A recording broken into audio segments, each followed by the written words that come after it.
dia, meus irmãos. Nós vamos iniciar a nossa EBD, lição número 21, página 369 do Manual de Autoconfrontação.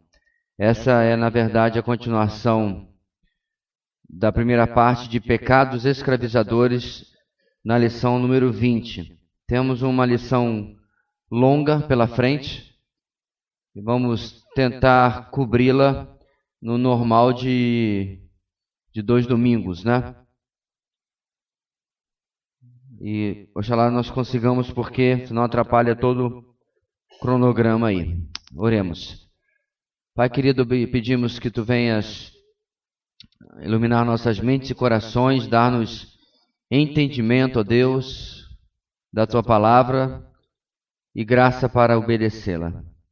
Ajuda-nos, ó Deus, na nossa luta, que só terminará realmente com nossa promoção à Tua presença, nossa luta contra o pecado. Nós possamos, ó Deus, nos livrar e, seguindo o tema desta manhã, particularmente daqueles que têm mais se apegado a nós, às nossas vidas. Abençoa, ó Deus, aqueles irmãos que estão trabalhando, dando a eles, ó Deus, ali um bom plantão, um bom final de plantão.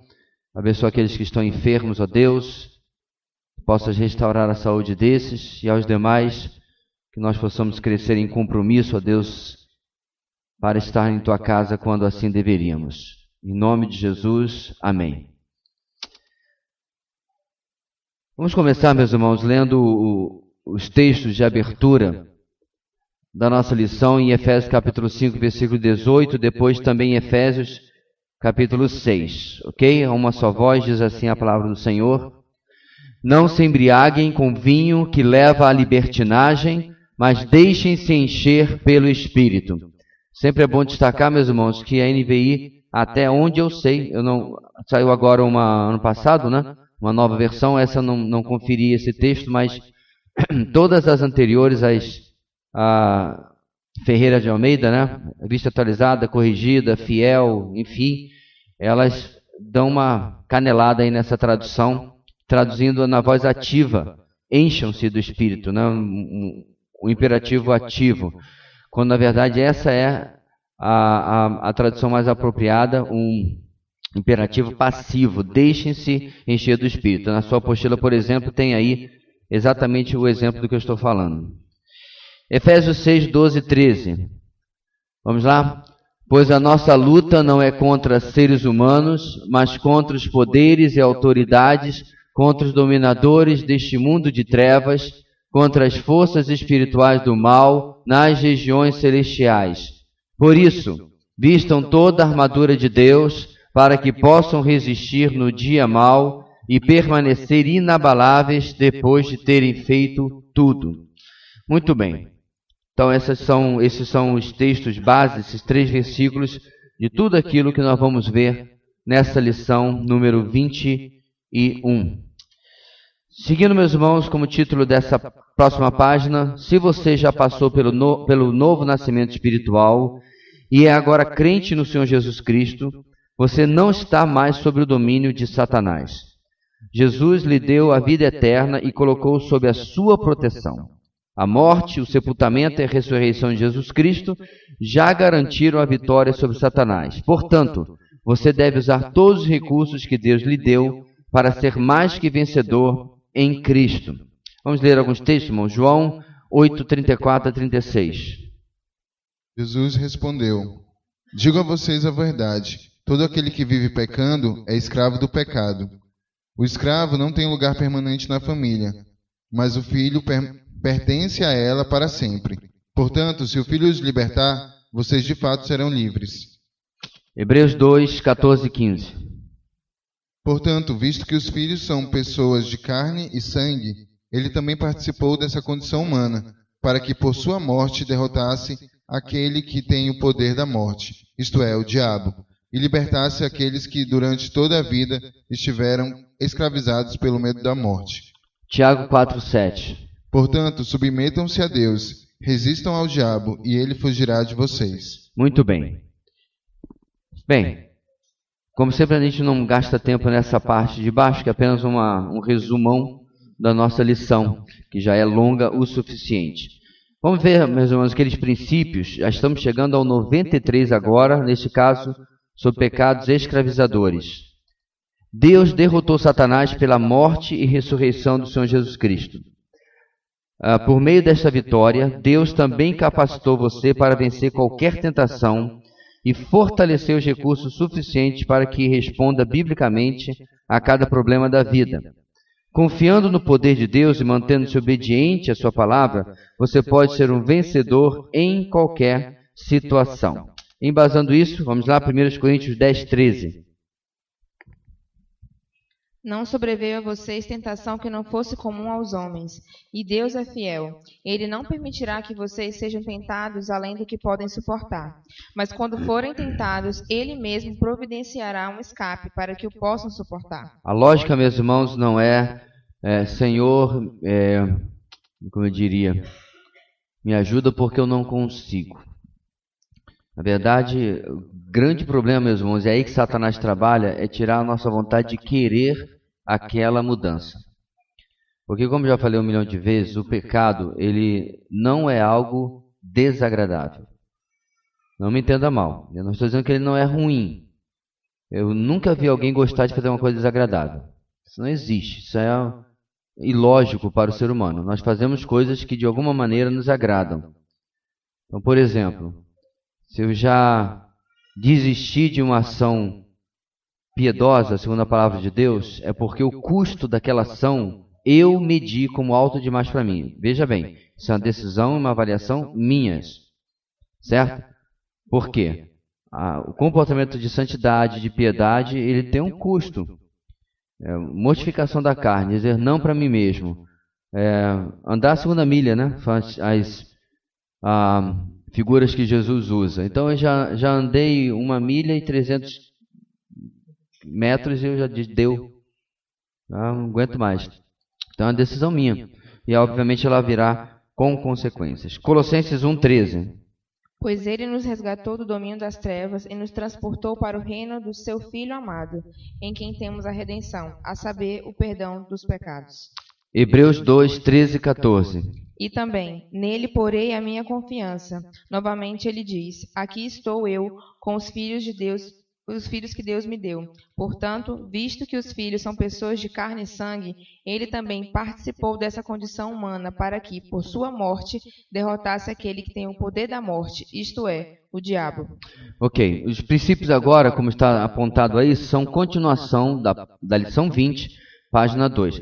Deixa eu só, não sei se os irmãos já perceberam isso, mas cada lição ela tem a sua contagem de página independente, né? Está aqui embaixo. Então, aqui em cima é a página geral do manual, aqui é a página 2 desta lição. Então, ele está dizendo que na página 2 da lição número 20, nós tínhamos essa lista, né? Essa lógica aí de princípios, nós estamos apenas fazendo a continuação. Ponto 3, a sua mudança. Você deve interromper imediatamente a prática de qualquer pecado que o mantenha escravo ou exerça controle sobre você. Isso é o ato de despojar-se. Decida estar sob o poderoso controle do Espírito Santo e comprometa-se de coração com a obediência à palavra de Deus em todas as áreas da sua vida. Ok? Gálatas 5, 16 e 17. Por isso digo, vivam pelo Espírito e de modo nenhum satisfarão os desejos da carne. Pois a carne deseja o que é contrário ao Espírito, o Espírito o que é contrário à carne. Eles estão em conflito um com o outro, de modo que vocês não fazem o que desejam. 1 de Pedro 2,11.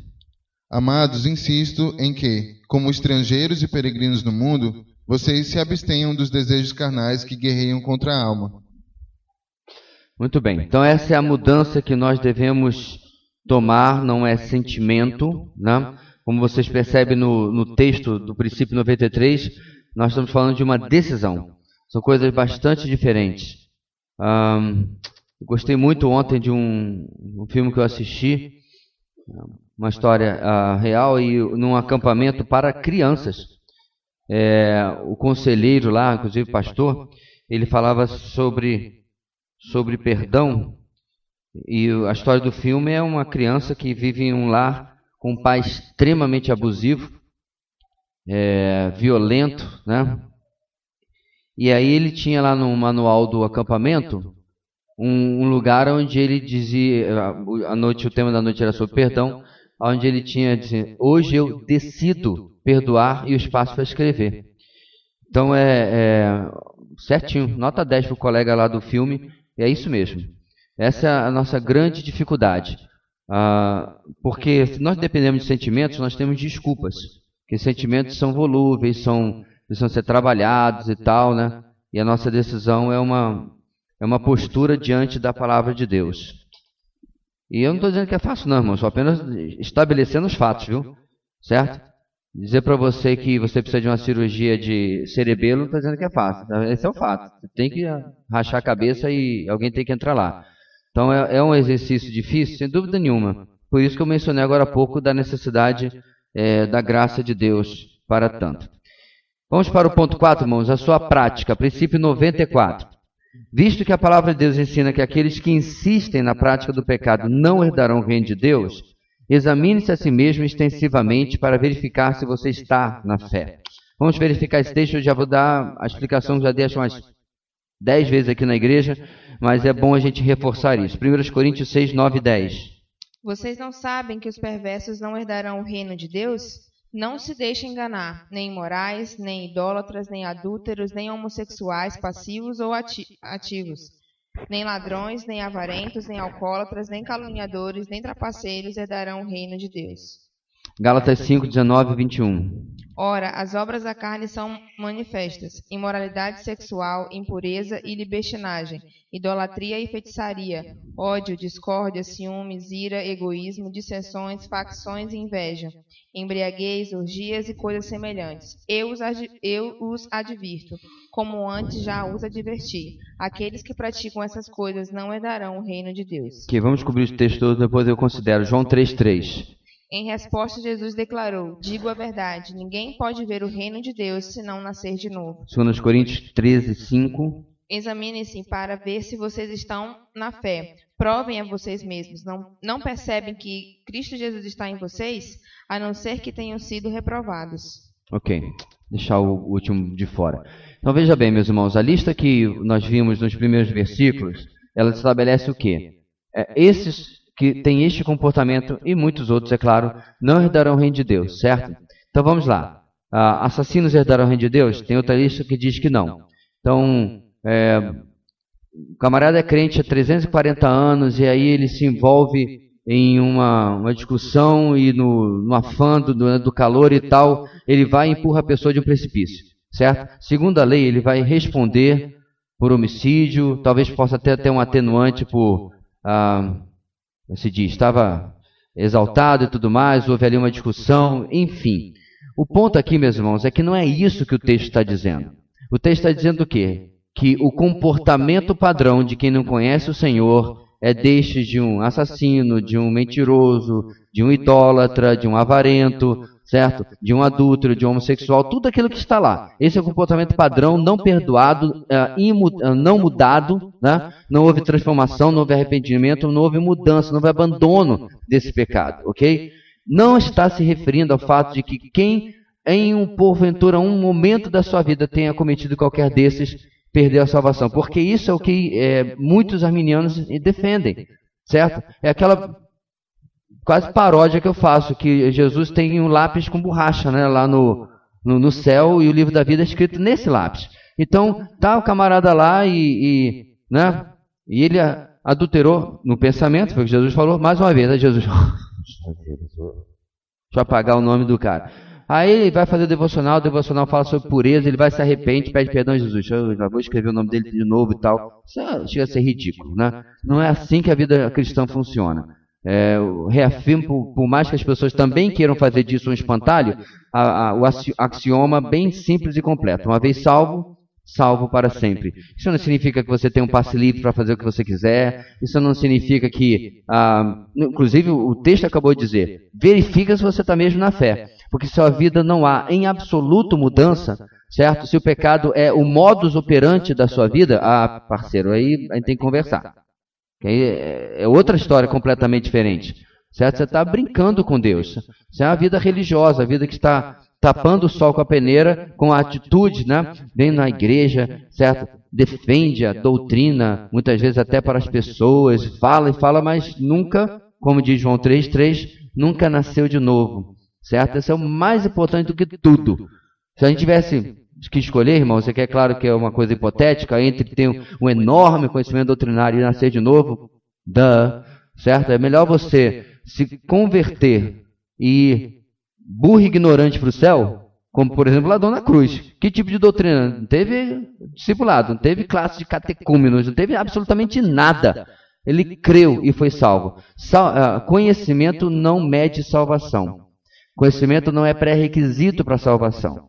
Contudo, ao longo da sua vida, se por acaso você não der a sorte de morrer numa cruz, logo depois da sua conversão, né, você tem uma caminhada pela frente, para a qual o conhecimento é fundamental. É ele que vai gerar condições na sua vida de viver de maneira mais piedosa, né? Conhecimento de Deus, conhecimento da palavra, conhecimento da doutrina, do evangelho e assim por diante. Princípio 95. Faça uma avaliação bíblica completa de quando, onde, como e com quem você comete o pecado que o domina. E prepare um plano bíblico para ser vencedor em todas essas situações, revestindo-se de toda a armadura de Deus. Mal comparando, irmãos, foi o conselho que eu dei para um recém-convertido.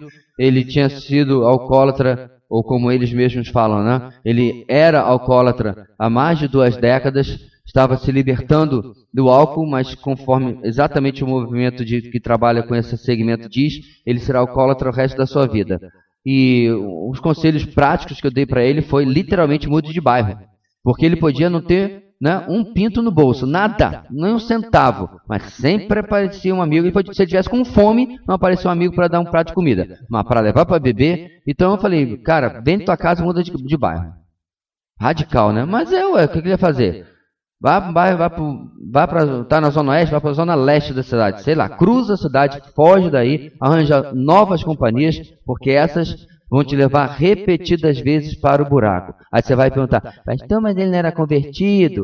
É porque você nunca foi alcoólatra. Você não sabe a luta que é para um camarada desse se libertar de algo que domina o seu físico e a sua psique também. Então, irmãos, sim, eu conheço inúmeros exemplos de gente que foi viciada em heroína e foi liberto assim. Coisa assustadora. Milagres assim que você fica.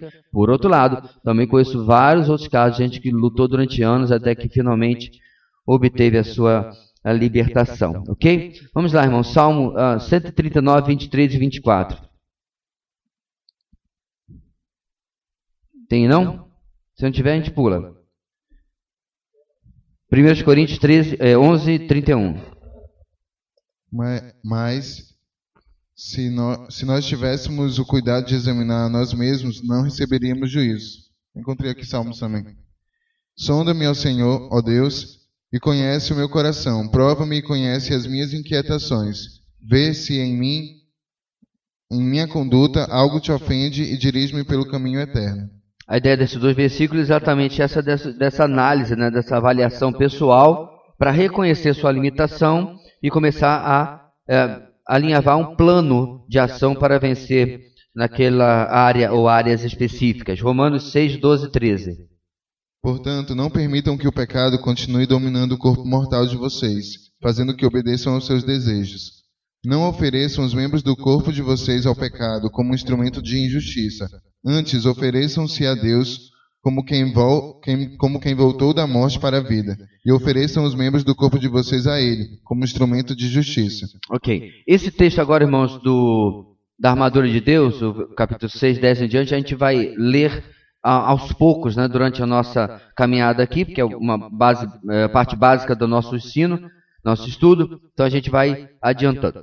Também se aplicam, aí ele está voltando lá atrás, princípio 13 da lição 5, certo? Para se apropriar da sabedoria concedida por Deus, para que você lide com seus problemas, é preciso pedir com fé, viver de acordo com a palavra e depender do poder divino. Hebreus 4,16. Assim, aproximemo-nos do trono da graça com toda a confiança, a fim de recebermos misericórdia e encontrarmos graça que nos ajude no momento da necessidade. 2 Coríntios 3, 4 e 5. Tal é a confiança que temos diante de Deus por meio de Cristo. Não que possamos reivindicar qualquer coisa com base em nossos próprios méritos, mas a nossa capacidade vem de Deus. E aí na página seguinte, irmãos, para vocês verem como que não é exatamente um negócio instantâneo, tipo miojo, né? Tipo essa teologia de miojo. Vem aqui até o altar. Detalhe, irmãos, não existe altar. Isso é uma nomenclatura que criaram não sei aonde na igreja evangélica e nem sei quando. Não existe altar na igreja evangélica. O altar já acabou. O altar já ficou no Antigo Testamento. Se você quiser dizer, o último altar que existiu na história da humanidade foi a cruz. Ponto, acabou. Você pode usar até de maneira metafórica, mas eu acho que é estranho, é complicado. Certo? Não há sacrifício a ser feito aqui. Mas se a pessoa recebe o convite, vai vir à frente, aí recebe aquela oração, né? Geralmente na cabeça e tal. Eu quero dizer uma coisa, meus irmãos. Eu já fiz isso. Você acaba achando que tem algo bom naquilo ali. Bora fazer. Olha que legal, né? Vou orar na cabeça das pessoas, né? Tomara que não tenha piolho e tal. Não tem utilidade nenhuma. Estou esperando que você fizesse um cafuné, né? Cafuné todo mundo gosta, mas essa é uma mudança sem compromisso, sem sacrifício, sem que nada foi feito. Olha a estratégia completamente diferente do nosso material. Olha o que está na página 372. Te leva a fazer uma revisão de 1, 2, 3, 4, 5 lições. Partes de 5 lições. Ou seja, tem que gastar tempo nisso aqui. Tem que voltar e rever a base daquilo que a gente tem visto nessas 40 e tantas aulas. Certo? Ou seja, é um problema tão enraizado na nossa alma que precisa de um tratamento mais profundo para confrontar isso que está acontecendo conosco. Não é simplesmente, como eu disse, uma oração na cabeça, ou, né? Lê esse livro aqui que a sua vida vai mudar, ou qualquer coisa assim. Todas essas coisas são instrumentos úteis, bons livros, principalmente a palavra de Deus, mas é um trabalho realmente de avaliação mais profundo. Princípio 96. Dê passos imediatos para eliminar as tentações que surgem inesperadamente, resistir diante delas ou fugir, especialmente com respeito ao pecado que o escraviza. Salmo 1, versículo 1. Como é feliz aquele que não segue o conselho dos ímpios, não imita a conduta dos pecadores, nem se assenta na roda dos zombadores. A ideia aqui é mude o lugar que você frequenta, as pessoas com quem você convive, as pessoas que têm lhe influenciado de maneira errônea, né? 1 Coríntios 15, 33. Não se deixem enganar, as más companhias corrompem os bons costumes. Sabe, irmãos, que esse versículo é um versículo que pouca gente conhece? Certo? Pastor, mas a gente não foi chamado para ser luz do mundo. Jesus não andava com pecadores e prostitutas e glutões, sei lá mais o quê. Pois é, e você também deve, a não ser que esteja a influência, em vez do rio estar correndo para lá, o rio está correndo para cá. Aí, né? A melhor lógica é a estratégia de José. Dá no pé. Muda, abandona, sai. Certo? Não se envolve mesmo. Não tem sentido você ficar naquela estratégia de cutucar a onça com vara curta. E geralmente acabar mordido, zunhado e assim por diante, né? Ninguém quer que você seja herói. Aliás, não está sendo herói coisa nenhuma, né? Você chega beira a tolice. Nós vermos que algo está sendo prejudicial à nossa vida e insistir naquele curso de ação. 2 Timóteo 2:22. Fuja dos desejos malignos da juventude e siga a justiça, a fé, o amor e a paz, com aqueles que, de coração puro, invocam ao Senhor. Olha o verbo que Paulo usa. Fuja. Estratégia de José. Dá no pé. Certo? Não brinque com fogo, não brinque com perigo. Princípio 97.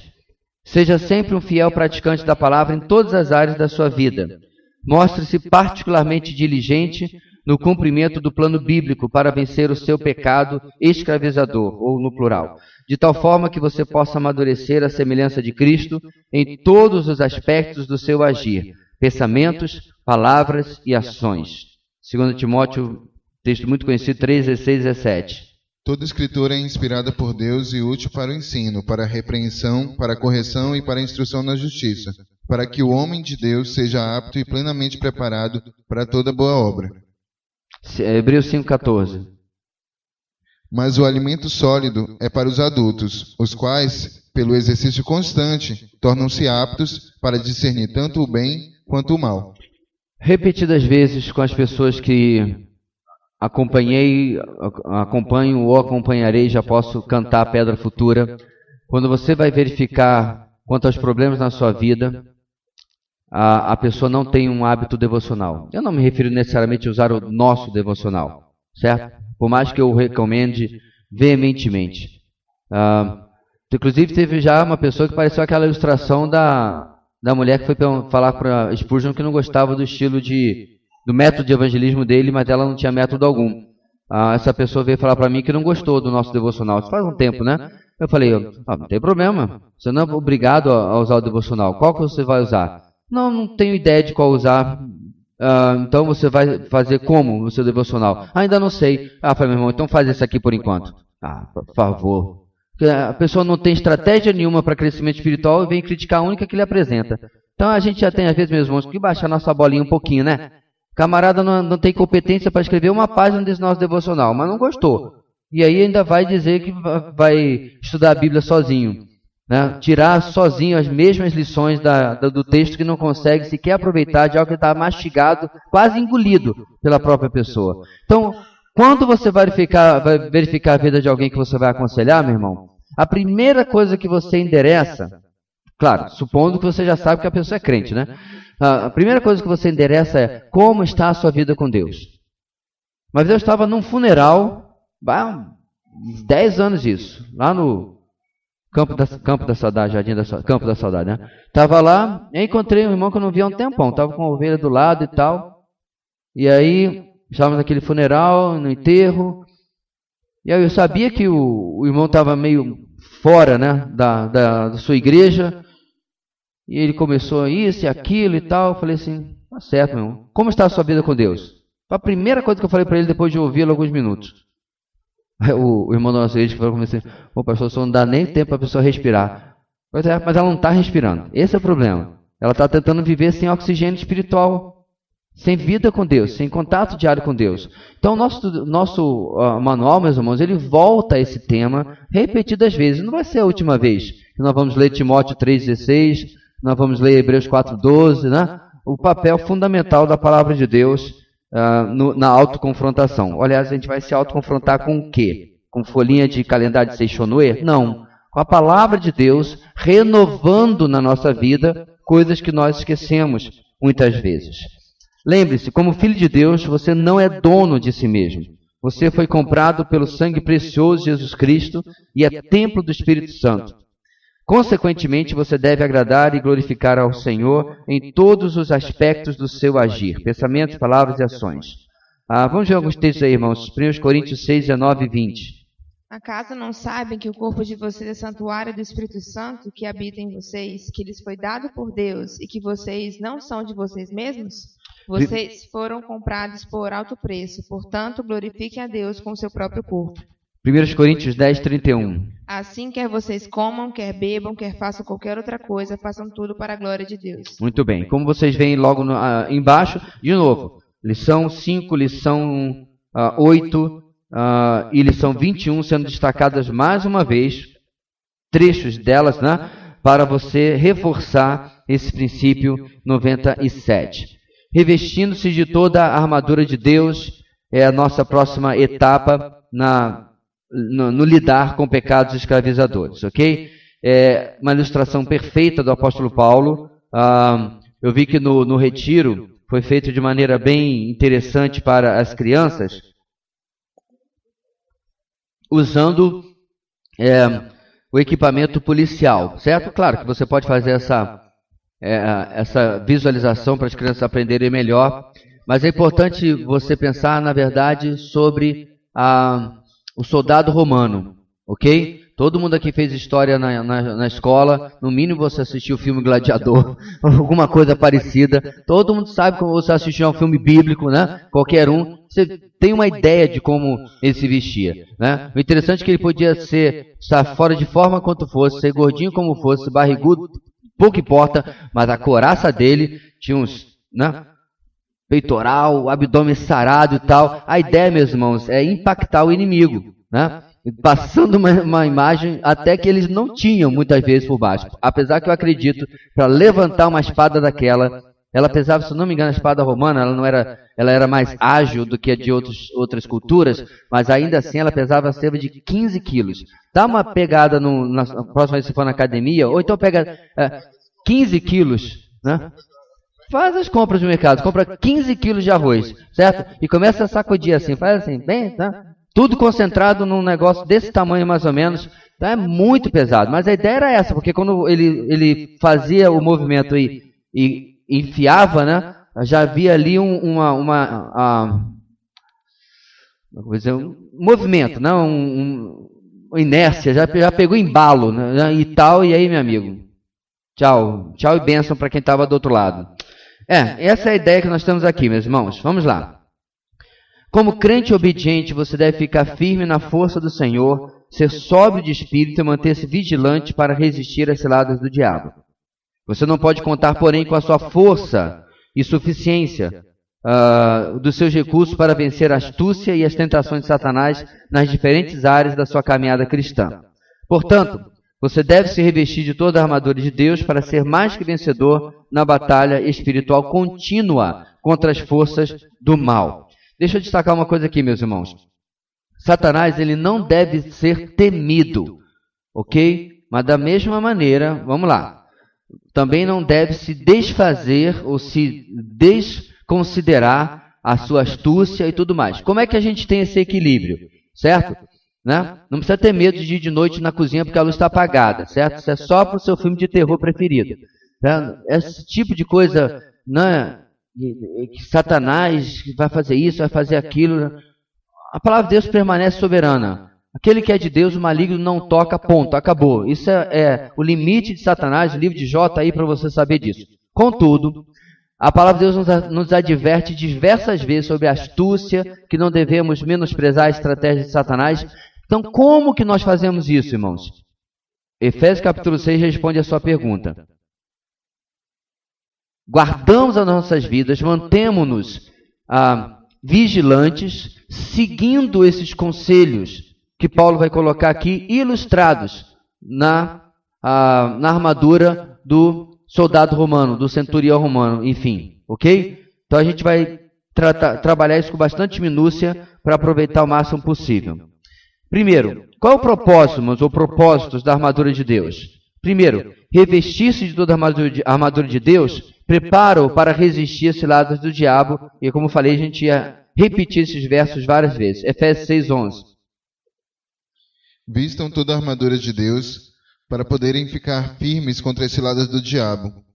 A ênfase aí é que a armadura é de Deus, não é o que eu quero fazer, o meu método de sei lá do que, ou o último método que saiu, né? Os 5 passos para a sua vitória que saiu no último livro que está vendendo aí, que não serve para absolutamente nada. Já tem os passos aqui, os passos vêm da parte de Deus.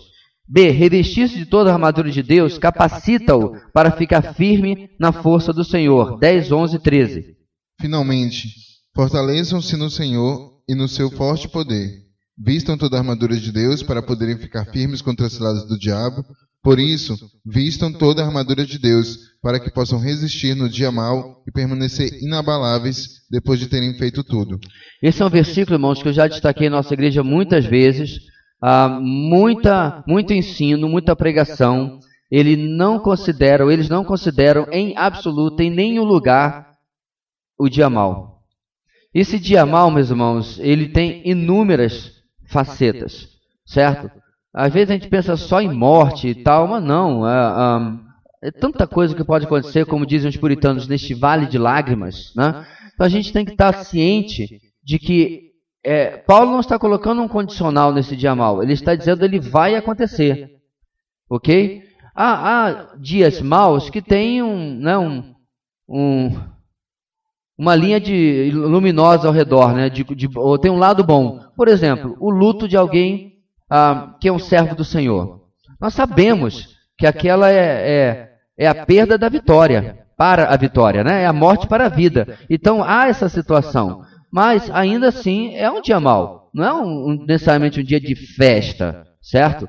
E assim vai, há tantas outras coisas que acontecem na nossa vida para as quais a gente precisa estar atentando para o conselho de Paulo. Não enfrenta de cara limpa, né? Você, para lembrar o que a gente estava comentando no evento dos homens, você não é Bruce Lee, certo? Não adianta ficar na frente do dia mal, na frente da tentação, na frente do diabo, fazendo seus gestos e tal. Você vai dançar, né? Vai perder feio. A receita já está aqui. E a receita é dada por Deus, e por isso ela deve ser levada muito a sério. E também o terceiro propósito, proteger-se com a completa armadura de Deus, ajuda a estar equipado para andar sempre confiante no Senhor. Efésios 6, 13 a 17. Por isso, vistam toda a armadura de Deus, para que possam resistir no dia mau e permanecer inabaláveis depois de terem feito tudo. Assim, mantenham-se firmes, cingindo-se com o cinto da verdade, vestindo a couraça da justiça e tendo os pés calçados com a prontidão do evangelho da paz. Além disso, usem o escudo da fé, com o qual vocês poderão apagar todas as setas inflamadas do maligno. Usem o capacete da salvação e a espada do Espírito, que é a palavra de Deus. Então, resistir às ciladas do diabo, capacitá-lo a ficar firme na força do Senhor, ajudar a estar equipado para andar sempre confiante no Senhor. Mas por que nós precisamos disso? Número 2, a necessidade de andar revestido da armadura de Deus. Como crente em Cristo, a sua luta não se restringe apenas a uma esfera material. Você está também em meio a uma enorme batalha espiritual contra principados, potestades, dominadores deste mundo tenebroso e forças espirituais do mal. Aí está o texto que estava lá no início da nossa lição de Efésios 6:12. Quando eu era adolescente, irmão, saiu um livro que acho que é difícil de encontrar hoje. É uma ficção, obviamente tem muita coisa ali questionável, mas assim, tudo que o pessoal faz muito no efeito pêndulo lá para o lado de lá, em vez de desprezar, você pega o pêndulo, coloca aqui no meio e retém o que é bom, né? Eu me refiro ao livro Este Mundo Tenebroso, de Frank Peretti. Ele era um jornalista, escreveu esse livro, depois escreveu Este Mundo Tenebroso 2 e assim por diante. Novamente, o livro tem muita ficção, tem muita imaginação, né? Ele chega até a descrever os demônios e tal, mas o que eu acho interessante é o que ele coloca ali, por exemplo, a ideia que a gente tinha muito na nossa cabeça era que, né, você passava do Rio de Janeiro, um dos 3 maiores estados de religião espírita, né, do baixo espiritismo do Brasil. Se eu não me engano, perde apenas para Rio Grande do Sul e Bahia. Então, sempre tem um centro de macumba perto da sua casa. É muito difícil que não tenha, né? Então, você sempre passa... Eu cansava, quando era criança, de ver trabalho em esquina, né? De passar com a bicicleta por cima também, mas isso é outro assunto. Então, todo quanto é lugar você tinha, e isso daí é muito vívido. Então, na sua cabeça, onde é que estava o demônio? Dentro de macumba, né? Estava lá, na roda da mesa branca, né? Que é o auto-espiritismo, né? Grande coisa. Então, essa é a sua cabeça. O Frank Peretti, ele fala um negócio muito interessante. Sabe onde estavam os demônios? Na reunião do conselho da igreja. A ideia, meus irmãos, de que o diabo tem algum tipo de alergia e que não entra ali por aquela porta, primeiro não tem nem base bíblica para começar a conversa, né? Já quer transformar o prédio em alguma coisa que ele não é. Ele está muito mais interessado em nossa reunião. Rapaz, ele manda uns demôniozinhos de 5ª categoria para ser o Exu Caveira, né, o Tranca-Rua, né, qual é o nome daquela lá da prostituição? Pomba Gira e tal. Manda para lá para fazer o trabalho. Ele está mais interessado no que está acontecendo aqui. A tropa de elite dele está aqui. Não está lá. Está na nossa casa. Não, pastor. Minha casa é santa. Nós temos essa ideia, irmãos, de que a gente está o tempo todo numa redoma. Agora, volto a afirmar. Persiste o ensino bíblico. O livro de Jó, que nós já passamos tantas vezes, essa semana inclusive assisti uma mensagem maravilhosa de Stephen Lawson em Jó capítulo 1, 2 e 3. Então, persiste. O diabo é o diabo de Deus, né, como dizia Martim Lutero. Contudo, volta a lembrar do livro, ele dava essa perspectiva, meus irmãos, de como, né, as trevas são organizadas. Paulo, inclusive, fala de principados, potestades, ele está falando aqui de ordem. tá? Não é uma bagunça, faz o que quer, quem quer, para onde quer, para o lado que quer, né? Não, há uma ordem, há todo um comando, e isso é importante da gente não desprezar, ok? Não tem aí nenhum motivo de pavor, nenhum motivo de desespero, certo? É entendimento apenas, tá? Porque continua valendo a palavra de Deus. Maior é o que está em nós do que aquele que está no mundo. Aquele que é do Senhor, o maligno não toca, e assim por diante. E todas essas verdades estão acima de qualquer medo que possamos ter, tá? Então, a nossa luta é contra esse mundo espiritual. Letra B. O seu adversário, o diabo, vai induzi-lo a pecar para destruir a sua eficiência como crente em Cristo. 1 Tessalonicenses 3,5.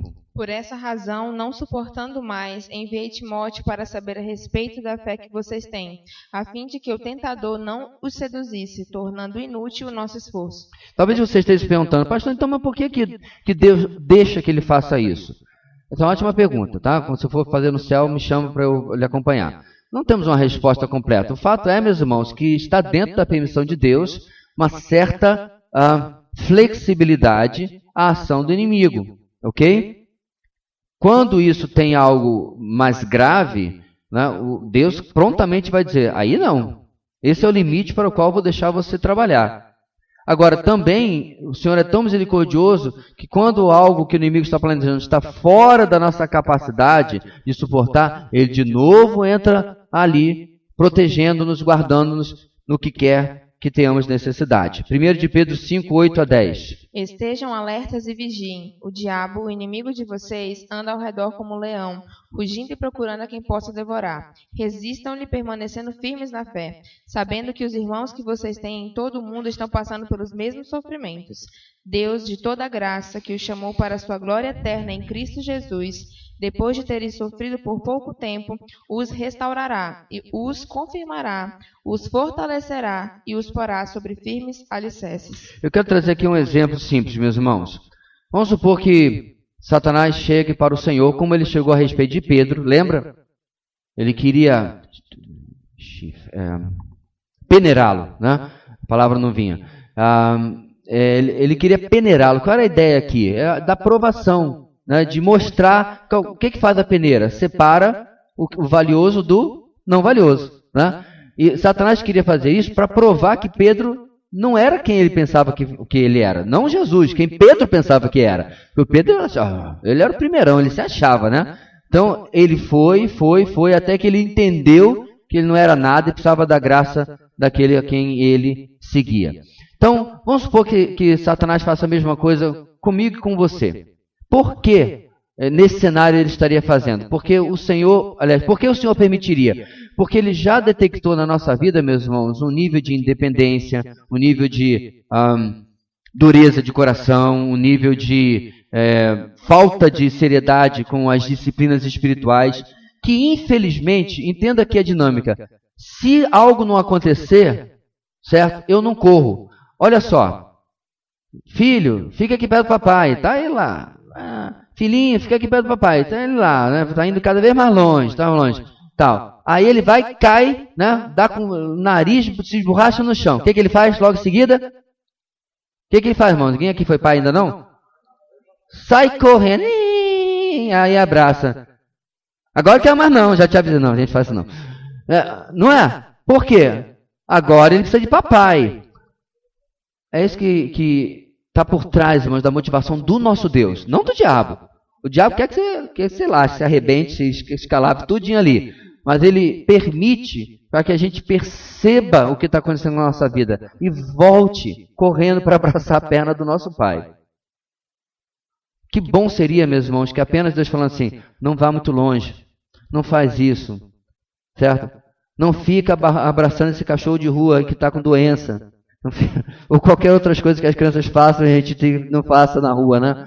Mas, que bom que fosse que a gente apenas ouvisse, mas não ouvimos. Infelizmente não ouvimos.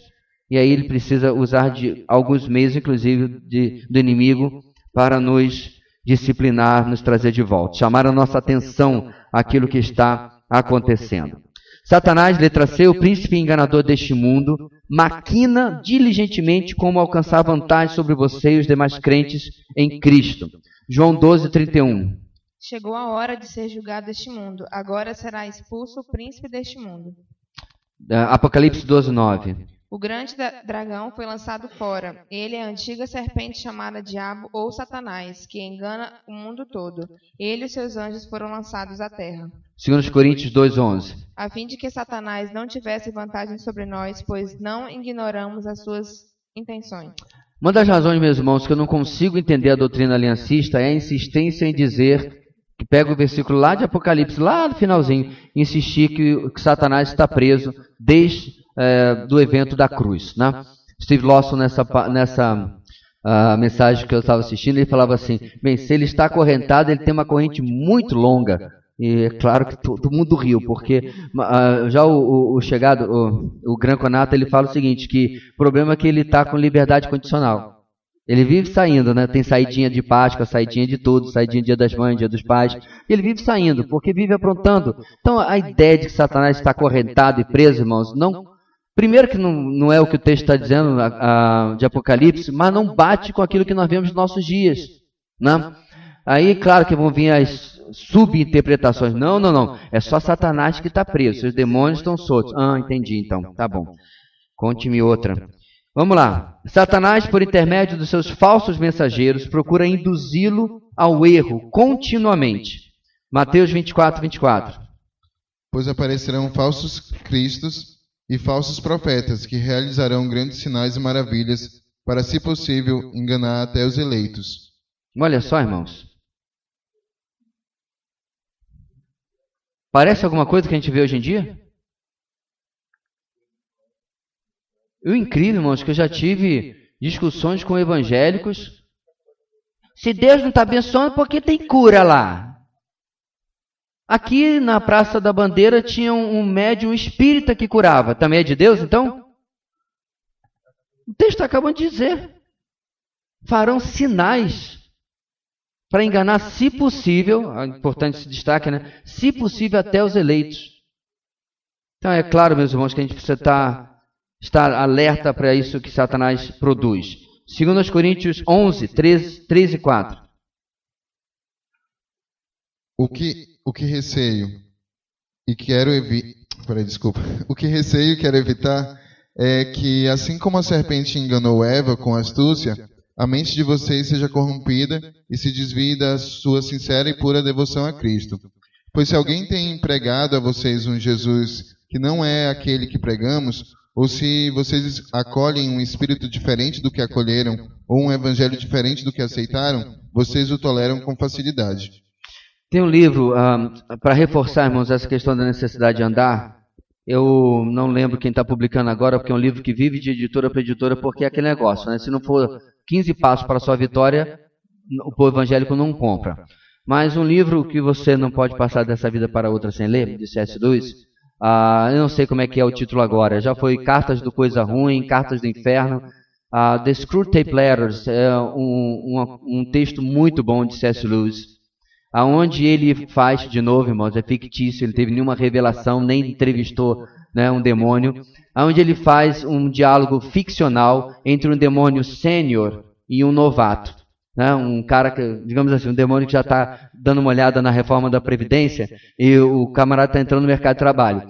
Então ele dá conselhos, né, como agir, como não agir com os cristãos. Cuidado com tal coisa. Pode dar errado e acabar ele se consagrando ainda mais. Ou seja, ele já sabe que até a tentativa dele de nos derrubar, muitas vezes, é tiro no pé deles mesmos. Então o livro é muito bom, porque C.S. Lewis pega, meus irmãos, os ensinos bíblicos e aquilo que a palavra de Deus coloca sobre a nossa luta com as trevas e coloca nessa conversa, né, coloquial, que ali aponta com muita clareza algumas coisas que nós temos que ficar muito alertas a respeito do reino das trevas, né? Que é real, não é de ficção, certo? Não é assunto para vender livro, é algo real. Contudo, está muito longe dos supostos simpósios de batalha espiritual que você vê por aí. Que aí começa a inventar um monte de coisa, né? Não estou brincando, tem até sequência de como expulsar demônios específicos. Isso não tem nada a ver com a Bíblia, nada a ver. A Bíblia é resumida, é pontual e é direta sobre esse assunto. E é nisso que só nós vamos ficar. Ponto 3, irmãos, de revestindo-se de toda a armadura de Deus. A sua segurança na batalha espiritual. Então, se o cenário é esse, eu devo entrar com segurança, com insegurança, com medo ou com tranquilidade. Vamos lá. Como crente, você é uma nova criatura. 2 Coríntios 5,17 você já conhece. E possui uma posição segura em Cristo. Aí você pergunta, a frase acabou? É só isso? E precisa mais? Significa o que, meus irmãos? Nós vamos entrar e vamos sair da batalha espiritual vivos. Ok? Esse não é o temor de qualquer soldado que entra numa batalha? Olha, já viu aquela cena dos filmes? Se eu não voltar para casa, dê essa carta para ela, né? Não tem aquelas coisas do filme? Não, ou entrega para o meu pai, isso aqui. Não precisa você entregar nada para o combeiro, você vai sair vivo, porque a vitória já é garantida, certo? Então é importante salientar isso, que essa é uma guerra que não vai haver casualidade, não vão haver quedas, no sentido de definir, ninguém vai ficar morto no campo de batalha, tá? Somos feridos muitas vezes, somos debilitados na nossa luta, mas não seremos derrotados. Romanos 8, 14 e 17. Porque todos os que são guiados pelo Espírito de Deus são filhos de Deus. Pois vocês não receberam um espírito que os escravize para novamente temerem, mas receberam um espírito que os torna filhos por adoção, por meio do qual clamamos Abba Pai. O próprio Espírito testemunha ao nosso espírito que somos filhos de Deus. Se somos filhos, então somos herdeiros, herdeiros de Deus e co-herdeiros com Cristo. Se de fato participamos dos seus sofrimentos, para que também participemos da sua glória. Olha aí. Filipenses 3:20, só para terminar, irmãos, tem muitos textos bons, mas... A nossa cidadania, porém, está nos céus, de onde esperamos ansiosamente o Salvador, o Senhor Jesus Cristo. Muito bem, aí tem outros conselhos de voltar atrás na lição 1 e na lição 2. Sobre segurança na batalha espiritual, letra B. Pela morte e ressurreição do Senhor Jesus Cristo, você como crente pode ser mais que vencedor, pois não precisa mais ser escravo do pecado. A ideia aqui, meus irmãos, não é apenas o posicional, mas o experiencial. Tá? Posicionalmente, nós já somos mais que vencedores, já estamos lá e acabou. A ideia aqui é vivermos esta vitória superior. Tá? Então, há muito cristão que, apesar de tudo aquilo que nós somos em Cristo, tudo aquilo que recebemos em Cristo, vive como mendigo, certo? É a velha história do camarada que comprou a passagem do navio e levou um fardo de creme cracker e chá, e lá pelo 18º dia, o capitão encontrou e perguntou se ele estava gostando do restaurante. Ele disse, não, a minha passagem é de 8ª classe, eu não estou indo no restaurante. Ele, mas todas as passagens dão direito de você comer no restaurante. E ele não sabia. Então ele estava vivendo abaixo do que ele deveria, né, quando poderia estar comendo do bom e do melhor lá no restaurante. Então muito cristão, meus irmãos, vive assim, vive aos trancos e barrancos, não experimenta da vitória completa vivencialmente, apesar da posição que tem, ok? É como se vestisse trapos por cima de novo das vestes brancas que já recebeu. 1 de João 4:4. Filhinhos, vocês são de Deus e os venceram, porque aquele que está em vocês é maior do que aquele que está no mundo. Muito bem. Então, novamente, aí, lição 1 e lição 20, duas referências para você fazer uma revisão. Letra C. Como crente, você tem livre acesso à misericórdia, à graça, à sabedoria e ao poder de Deus em Jesus Cristo por meio da oração. Lucas 22:40.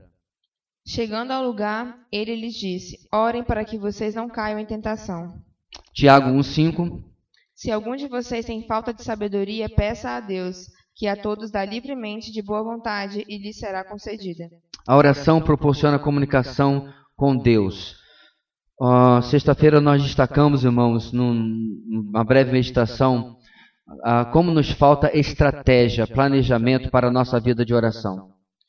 Então, mais uma vez, a autoconfrontação vai nos levar ao questionamento de como está a minha vida pessoal de oração, certo? Há outras facetas no ministério de oração da nossa vida, mas aqui é particularmente eu separando tempo com o Senhor, certo? E eu me refiro a esse tempo, irmãos, muito mais do que uma lista de Natal, ok? Então, você certamente tem projetos, você certamente tem parentes descrentes que você gostaria que o Senhor alcançasse. Claro, todos nós temos essa lista permanente, né, da nossa oração. Orar por filhos, orar pelos pais e assim por diante. Legal.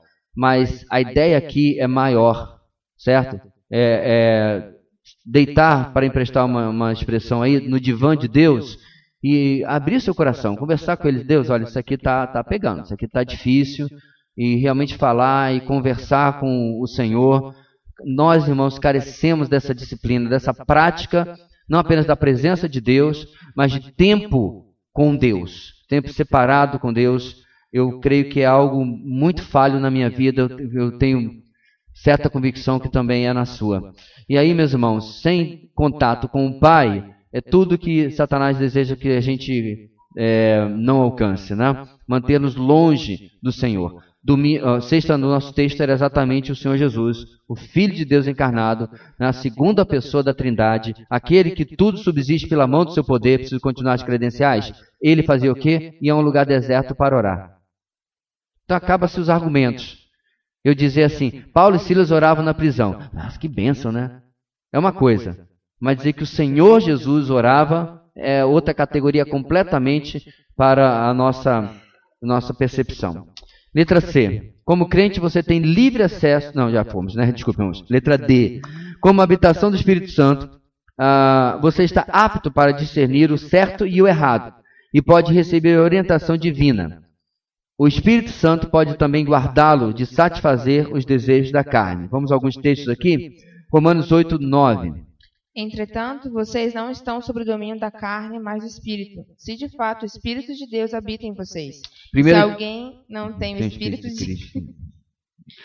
E se alguém não tem o Espírito de Cristo, não pertence a Cristo. 1 de João 2:20. Mas vocês têm uma unção que procede do Santo e todos vocês têm conhecimento. Peraí, todo crente tem unção? Não pode ser. Não é possível. Sabe, irmãos, meus irmãos, que as duas únicas ocorrências da palavra unção na Bíblia é essa e mais outra de João? Pastor, não tem unção de ousadia, unção de conquista, unção de multiplicação? Não. Essa é a música da irmã lá, que Deus abençoe sua vida, que ela está até doente. Não tem nada disso na Bíblia. Mas pega bem, né? Este é o ano da unção de Manassés. Não estou inventando. Teve. A unção de Manassés, segundo ele, era a unção do esquecimento. Você vai esquecer as suas obras más e tal. Agora só vitória, só coisa boa na sua vida. Eu não consigo esquecer, às vezes, um monte de coisa que eu queria. Mas graças a Deus esqueço outras. Porque a minha memória não é boa. Mas não são não, irmãos. É falta de fósforo mesmo, sei lá. Ou ligação das sinapses. Não tem nada de unção nisso daí. Né? Outro dia eu comentava que ninguém quer a unção de Estevão, lembra? Né? Não quer não. Ou então quer só até a parte em que ele pregava e fazia sinais e maravilhas. Mas, irmão, a unção de Estevão inclui apedrejamento, então não quero não. Essa daí eu estou fora. Não existe, meus irmãos, essa história. Inventam tudo isso e o povo vai atrás. Eu não estou brincando. Se você não conhece esse tipo de coisa, não perdeu nada. Nada, absolutamente nada. Muito bem, então, como vocês viram, faz parte da vida cristã. E aí está novamente a lição número 3, agora para reforçar a letra D. Letra E, Deus lhe deu a sua palavra, a Bíblia, como única autoridade para guiá-lo em todos os aspectos da sua vida. Salmo 119, 11. Guardei no coração a tua palavra para não pecar contra ti. E vamos relembrar o texto tão conhecido de Hebreus 4:12. Pois a palavra de Deus é viva e eficaz, e mais afiada que qualquer espada de 2 gumes. Ela penetra até o ponto de dividir alma e espírito, juntas e medulas, e julga os pensamentos e as intenções do coração. Se você precisar reforçar este ponto, você pode mudar biblicamente, parte 2, lição 2, e as escrituras são autoridade na sua vida, lição 3, certo? O que deveria ser, obviamente, básico e já pauta vencida para cada um de nós, não custa reforçar, se isso tem sido algo difícil muitas vezes de lembrar na nossa vida, na nossa caminhada cristã, ok? Então, irmãos, vamos lá. Revestindo-se toda a armadura de Deus, os propósitos dela, a necessidade de estar revestido dela e a segurança que ela nos traz na batalha espiritual. E agora, número 4, a sua responsabilidade em revestir-se de toda a armadura de Deus. Ninguém vai fazer por você. Ninguém vai enfiar você à força. Não é como a mamãe que dizia, filho, vem cá e veste esse casaco que vai esfriar, tá? Isso aí é cada um por si, Deus por todos. Você precisa tomar a responsabilidade diária de usar esses conselhos, certo? De maneira permanente na sua vida. Isso é outra coisa boa para destacar. Isso não é algo que você fez há 10 anos atrás e está valendo até hoje. Você se reveste constantemente dessa armadura, ou dos princípios, né, que estão por trás dela. Letra A. Cada parte da armadura de Deus foi planejada para protegê-lo de maneira específica na batalha espiritual. Portanto, você ficará vulnerável e poderá ser derrotado caso se revista apenas de algumas partes da armadura e negligencie com respeito às demais. Lembre-se de que a armadura de Deus é plenamente suficiente para que você resista ao diabo, permaneça firme contra ele, mas é sua responsabilidade revestir-se de toda a armadura de Deus. E aí, obviamente, o texto é de Efésios. Antes de nós começarmos, irmãos, a detalhar essa armadura, é claro que tem muito cristão, talvez eu e você, que já vestimos esta armadura, ou talvez parte dela, sem nem sequer perceber. Porque não vamos, irmãos, agora eu vou anotar porque o pastor vai trazer uma nova revelação, algo que eu nunca vi na minha vida. Claro que não. Nós vamos voltar a falar sobre a palavra, vamos voltar a falar sobre a fé. São coisas, meus irmãos, que você já ouve na vida cristã todo o tempo, claro, se você frequenta uma igreja que prega a Bíblia, né? Nós vamos voltar aos mesmos aspectos da vida cristã. Agora, por que você está revendo isso? Por que você está aqui nessa manhã? Para ouvir novidades? Não. Para sermos relembrados das velhas verdades que insistimos em esquecer. Ok? Então, é mais ou menos como aquela cena do Tropa de Elite, que o cara está lá na pista de tiro, né? Aí o Capitão Nascimento diz, sei lá, 05! Cadê a sua gandola? É gandola que chama? Que negócio não. A gandola é a faixa, ok? Que ele coloca ao redor do corpo, porque caso ele tenha necessidade de largar o rifle, né? Largar e pegar a arma bandoleira. Né? O que é gandola que está na minha cabeça? A jaqueta, né? Bandoleira.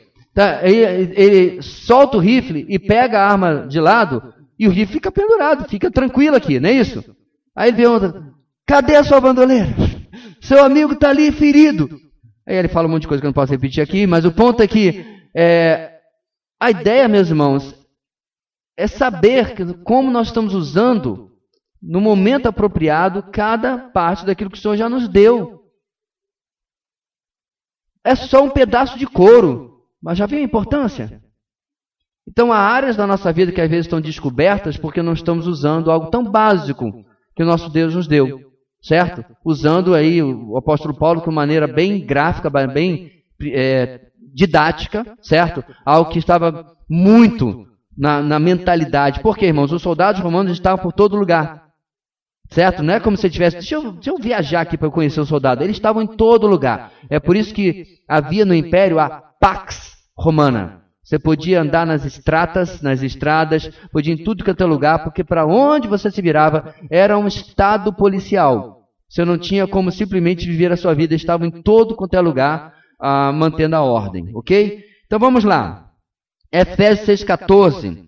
Na nossa versão está cingindo-se com o cinto da verdade, ok? Assim como o cinto segurava a túnica do soldado romano, e lhe permitia movimentar-se confortavelmente na batalha, o uso da verdade bíblica permite que você se movimente livremente na vida diária, sem ficar impedido ou embaraçado pelo pecado, pronto para a batalha espiritual. Então, havia uma túnica, eu estou lembrando agora inclusive do templário, né? A túnica que cobria tudo, certo? Ela não era sempre feita apenas de tecido, às vezes era feita de uma malha metálica, tá? E o cinto, o objetivo é que ela ficasse justa, porque ela era solta, ela era uma túnica, né? Eu tenho uma, não feita de malha metálica, feita de tecido de linho, um traje paquistanês, que o certo é que fosse colocado um cinto ao redor que mantivesse preso na cintura. A ideia aqui, meus irmãos, é que a verdade produz uma liberdade na nossa vida que a mentira nunca produzirá. Para que você que já trabalhou em qualquer nível de aconselhamento bíblico, apenas um papo com o seu melhor amigo que está precisando de uma ajuda, ou um aconselhamento mais, entre aspas, profissional, mais ministerial e tal, o seu principal inimigo são as mentiras que a pessoa insiste em acreditar. Aliás, querido, esse é o pior inimigo da sua própria vida. São as mentiras que são mais confortáveis para você acreditar do que as verdades, certo? Então, por exemplo, né, você vai ao médico, né, e ele, né, com cigarro, hoje eu sei que não pode mais, mas há 80 anos atrás, até o médico fumava dentro do consultório, né? 80 não, porque eu não estava lá, mas pelo menos 20, 30, não tinha restrição nenhuma de cigarro. Você pega vídeos de programas de auditório, né, da década de 80 e o jurado estava fumando em pleno auditório. Você via a fumaça subindo para tudo quanto é lado, né? Tempos interessantes que a gente vivia. Mas o ponto é que você vai para o médico fumando um cigarro, né, e tal, e você vê claramente que ele leva uma vida boêmia, um cara completamente desregrado, e ele fala para você, ó, você está com câncer de pulmão, isso vai te matar. Aí você sai daquele consultório dizendo assim, eu não vou levar esse diagnóstico a sério. O cara fuma, o cara tem uma vida completamente desregrada. Quem é ele para dizer que eu tenho câncer de pulmão? Essa é a mentira que você criou para que você não mude a sua vida. Porque quem falou com você é assim, é assado, é fumante. Agora, para pensar. Se ele falou bem, falou mal, fumando, não fumando, não importa como ele tenha falado, altera alguma coisa da sua doença? Em absoluto. Você continua doente. E se não lidar, se não cuidar daquilo, vai morrer dessa doença. Ou provavelmente morreria de qualquer maneira, mas não vai conseguir nenhuma resposta, nenhum tratamento daquilo. Por causa de quê? Porque existe uma mentira, uma falácia, uma fortaleza que você criou, e a verdade tem o objetivo de destruir aquilo para que você experimente verdadeira liberdade. Ainda sobre esse texto, irmãos, letra B, a verdade que provém unicamente da palavra de Deus enfatiza o entendimento correto do Senhor Jesus Cristo e o seu relacionamento com Ele. Salmo 119, 160. A verdade é a essência da tua palavra, e todas as tuas justas ordenanças são eternas. João 17, 17. Todos nós e conhecerão... Não. Santifica-os na verdade, a tua palavra é a verdade. Deixa errado, tinha um pessoal que já ia atrás, né? Não sabe nem parar para ouvir. Então, santifica-os na verdade, a tua palavra é a verdade. João 14, 6, tão conhecido aí. Respondeu Jesus, eu sou o caminho, a verdade e a vida. Ninguém vem ao Pai a não ser por mim. Se vocês realmente me conhecem, conheceriam também o meu Pai. Já agora, vocês o conhecem e o têm visto. Muito bem. Então, a verdade aponta para o próprio Senhor Jesus. A verdade bíblica também destaca que você deve ser honesto no exame bíblico de si mesmo e do seu relacionamento com outros. Salmo 51, 6.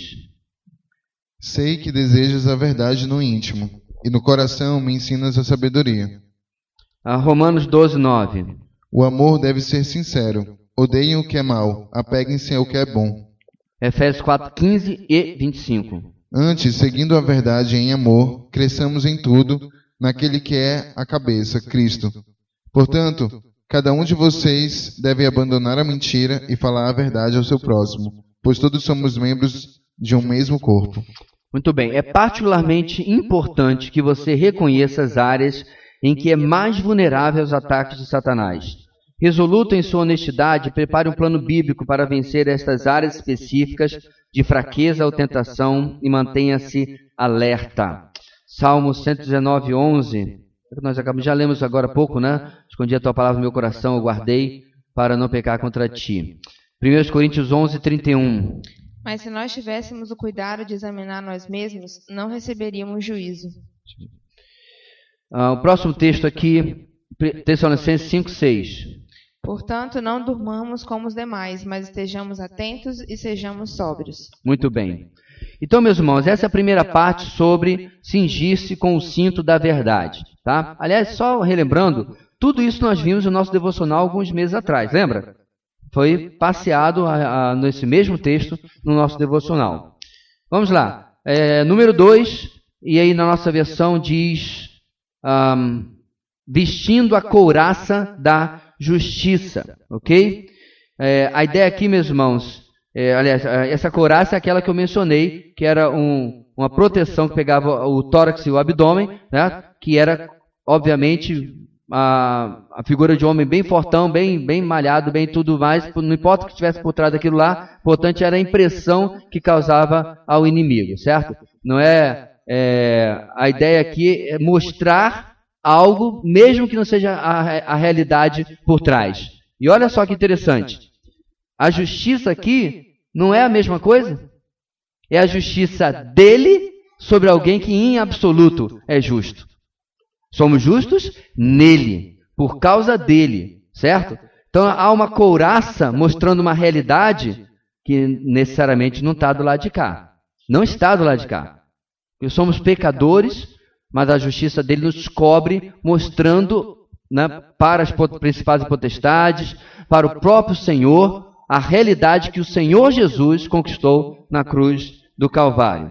Letra A. Assim como a couraça protegia o soldado romano de ferimentos graves durante o combate corpo a corpo, a obediência à palavra de Deus em todos os aspectos do seu agir, pensamentos, palavras e ações, vai equipá-lo para que você resista firme e não se deixe vencer na vida diária por nenhum dos ataques diabólicos ou artimanhas astuciosas de Satanás.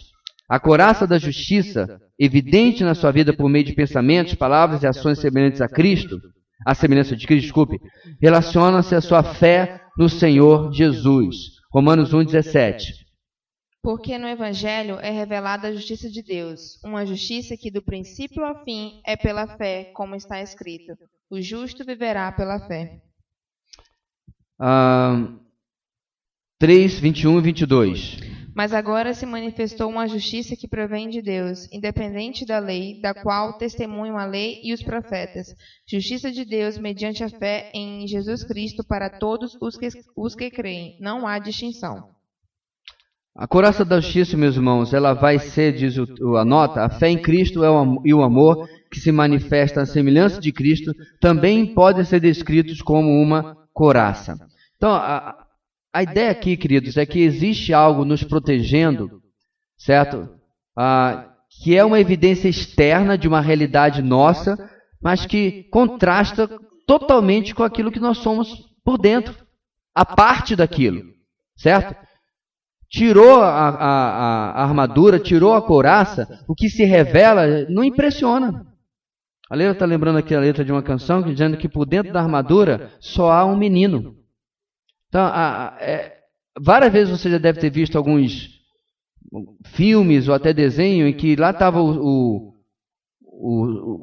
cavaleiro, né, com a armadura e tal. Aí quando ele tira a armadura, a perna é um cambito dessa finura, né, os braços fininhos, né, mas tinha uma armadura como se fosse um cara monstruoso, enorme. Então, traz uma ideia para o combate, mesmo que não seja a realidade dentro. Pastor, então, mas peraí, a couraça é uma mentira que a gente vive? Não, porque a couraça é verdade. A justiça dele é uma verdade que está sobre a sua vida. Só não é você. Só não é aquilo que você conquistou sozinho. Você só conquistou por causa dos méritos de Cristo. A parte disso, de jeito nenhum. Por isso que o termo é revestir. Olha a letra C. Como crente, Deus o revestiu da justiça de Jesus Cristo como resultado do seu novo nascimento espiritual. A justiça evidencia-se quando você vive de modo agradável ao Senhor em todas as áreas da sua vida, em vez de agradar a si mesmo, seguindo os próprios desejos, o bom senso, entre aspas, ou a sabedoria do mundo. 1 Coríntios 1:30. Porém, por iniciativa dele que vocês estão em Cristo Jesus, o qual se tornou sabedoria de Deus para nós, isto é, justiça, santidade e redenção. 2 Coríntios 5:9. Por isso temos o propósito de lhe agradar, quer estejamos no corpo, quer o deixemos. Avalie se a prática da justiça na sua vida diária, isto é, um viver obediente à palavra de Deus e seus pensamentos, palavras e ações, está refletindo a sua posição de justiça em Cristo. Deus foi, é e sempre será justo. Todavia, a Bíblia também o descreve revestindo-se da couraça da justiça para enfrentar determinadas situações. Olha que interessante a respeito do nosso próprio Deus. Isaías 59, versículo 17. Usou a justiça como couraça, pôs na cabeça o capacete da salvação, vestiu-se de vingança e envolveu-se no zelo como uma capa. Muito bem. O Stênio Marços, na música O Banquete, ele usa uma expressão muito semelhante a isso que a gente está vendo aqui. Ele diz: cheguei no castelo do rei, veio o filho do rei me saudar, trocar meus farrapos por vestes tão brancas, iguais ao que ele usava. Então eu chego ao banquete do rei vestindo roupas velhas, sujas, farrapos. Essa é a minha realidade. E o que ele faz? Ele me veste de roupas brancas. Eu não paguei essas roupas, eu não fiz por merecer, elas não são minhas, como a música fala, iguais ao que ele usava. As roupas brancas são dele. E ele me reveste para a sua própria glória, para também a nossa proteção. Terceira parte, meus irmãos, da armadura de Deus, Efésios 6,15. E tendo os pés calçados com a prontidão do evangelho da paz. Assim como o calçado do soldado romano tinha o propósito de proteger o seu pé de ferimentos, capacitá-lo para marchar por longo tempo em terreno acidentado e guardá-lo de escorregar, você deve andar equipado espiritualmente com a mensagem libertadora de Jesus Cristo. Estar equipado, preparado com o Evangelho da Paz, como crente em Cristo, confere-lhe forte incentivo e segurança, porque você foi reconciliado, ou seja, você tem paz com Deus mediante Jesus Cristo, que é a nossa paz. A despeito das tribulações, você pode desfrutar de paz em Cristo Jesus, pois ele venceu o mundo. Ciente de que Satanás já foi derrotado por Cristo, você pode andar confiante em direção à vitória final e provar paz diante de qualquer batalha espiritual. Vamos ver dois textos aí, irmão. João 16:33. Eu disse essas coisas para que em mim vocês tenham paz. Neste mundo vocês terão aflições, contudo tenham ânimo. Eu venci o mundo. Engraçado, irmão. Não é tenham ânimo, vocês vão conseguir. Não é isso. Tenham ânimo, eu venci o mundo. Interessante, irmãos, a nossa perspectiva, numa simples frase, muda completamente. Não é, vai dar tudo certo. Né? Confia aí, você vai conseguir. A ideia é, você não vai conseguir. A parte dele, separado dele.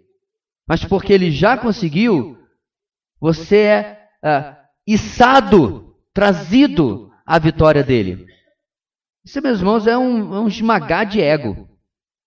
Quando eu percebo que tudo o que eu consigo ou conseguirei e conseguir é por causa dele e não por minha causa. Romanos 16:20. Em breve, o Deus da paz esmagará Satanás debaixo dos pés de vocês. A graça de nosso Senhor Jesus seja com vocês. Então veja bem, meus irmãos, a ideia aqui de calçar o Evangelho da Paz não é apenas de proclamação, isso a gente vai falar aqui na letra C, isso é meio óbvio e ululante. Mas veja bem, a ideia aqui é da proteção do próprio soldado, ok? Não estamos falando aqui necessariamente ou principalmente da proclamação do Evangelho, mas lembrar que o Evangelho ele não é um assunto que você conheceu lá no dia da sua conversão, agora vamos tratar de coisas mais profundas da fé. Eu gostaria de estar citando algo do nada, mas eu estou citando algo que eu ouvi há muitos anos atrás, certo? A pessoa teve a disparidade de dizer que o beabá da vida cristã é o evangelismo que você recebeu lá atrás. Agora, você tem que buscar Deus para as coisas mais profundas da fé. Eu falei, eu era novo, mas alguma coisa não caiu bem. Sabe quando você come aquela coisa, isso aí vai fazer mal. E eu estava certo. Porque o Evangelho, meus irmãos, repetindo, ele não é apenas o seu ponto de início, a porta pela qual você entra na vida cristã. Ele é todo o caminho da vida cristã. Ele vai conduzir você durante todo o tempo, lembrando do que o Senhor Jesus fez na cruz, de quem você é hoje em Cristo. A essência do Evangelho vai proteger você em tudo aquilo que você está fazendo. Aí, então, ciente, consciente, né? De posse dessa verdade, aí entra a letra C. Aí você é um evangelista com mais convicção. Olha lá, letra C. Como crente, você deve estar pronto para contar aos outros como eles também podem se reconciliar, estar em paz com Deus. Colossenses 4, 5 e 6. Sejam sábios no procedimento para com os de fora. Aproveitem ao máximo todas as oportunidades. O seu falar seja sempre agradável e temperado com sal, para que saibam como responder a cada um. O grande problema do evangelismo de muita gente é que ele não acredita de verdade naquilo que ele está, entre aspas, vendendo. Por que ele não acredita? Porque ele não domina o assunto. Ele não sabe daquilo.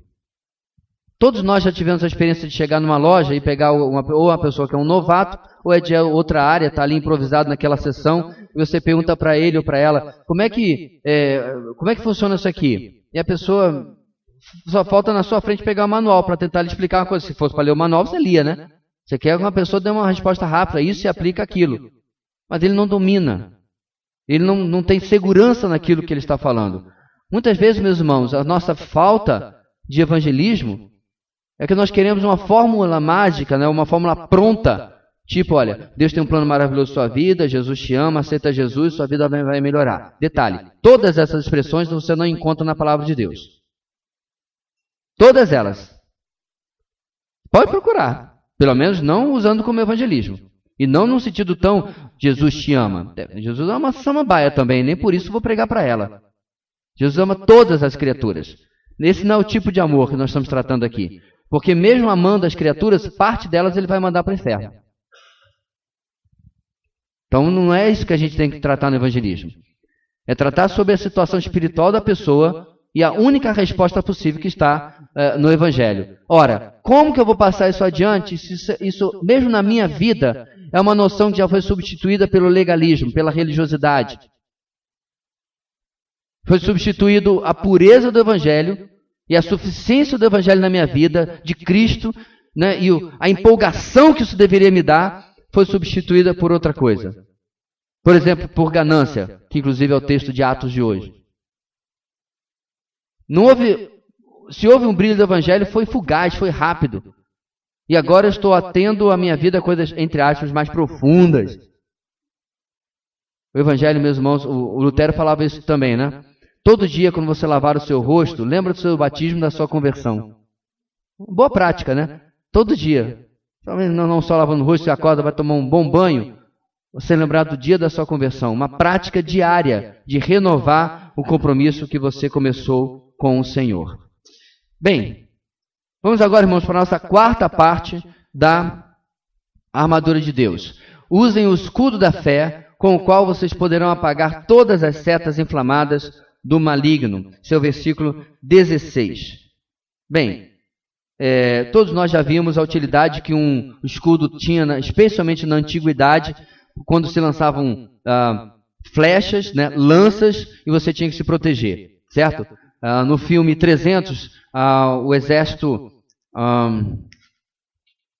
de onde eles são mesmo, gente? De Esparta.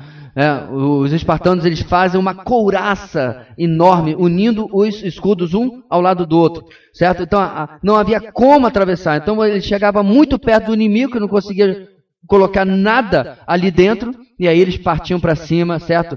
E detalhe, pelo menos no filme, sem couraça, com abdômen de verdade. Não sei se eles eram assim na vida real, não, mas pelo menos ali é a forma como quiseram retratar. O que não deixa de ser um tanto quanto tolice, porque você se colocava completamente desprotegido, para caso não tivesse o escudo para evitar o ataque inimigo.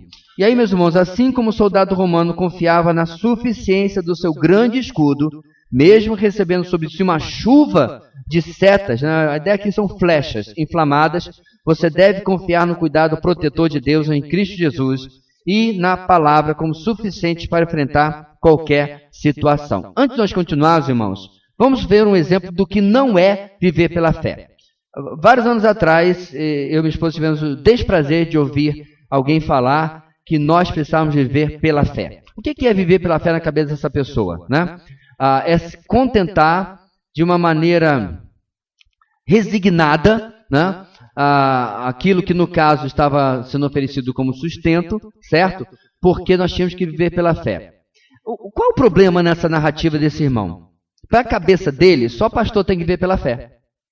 Não, o crente que não é pastor, não é missionário, não precisa viver pela fé.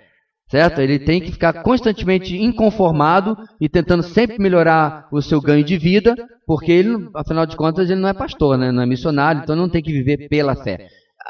Isso não é viver pela fé, em absoluto.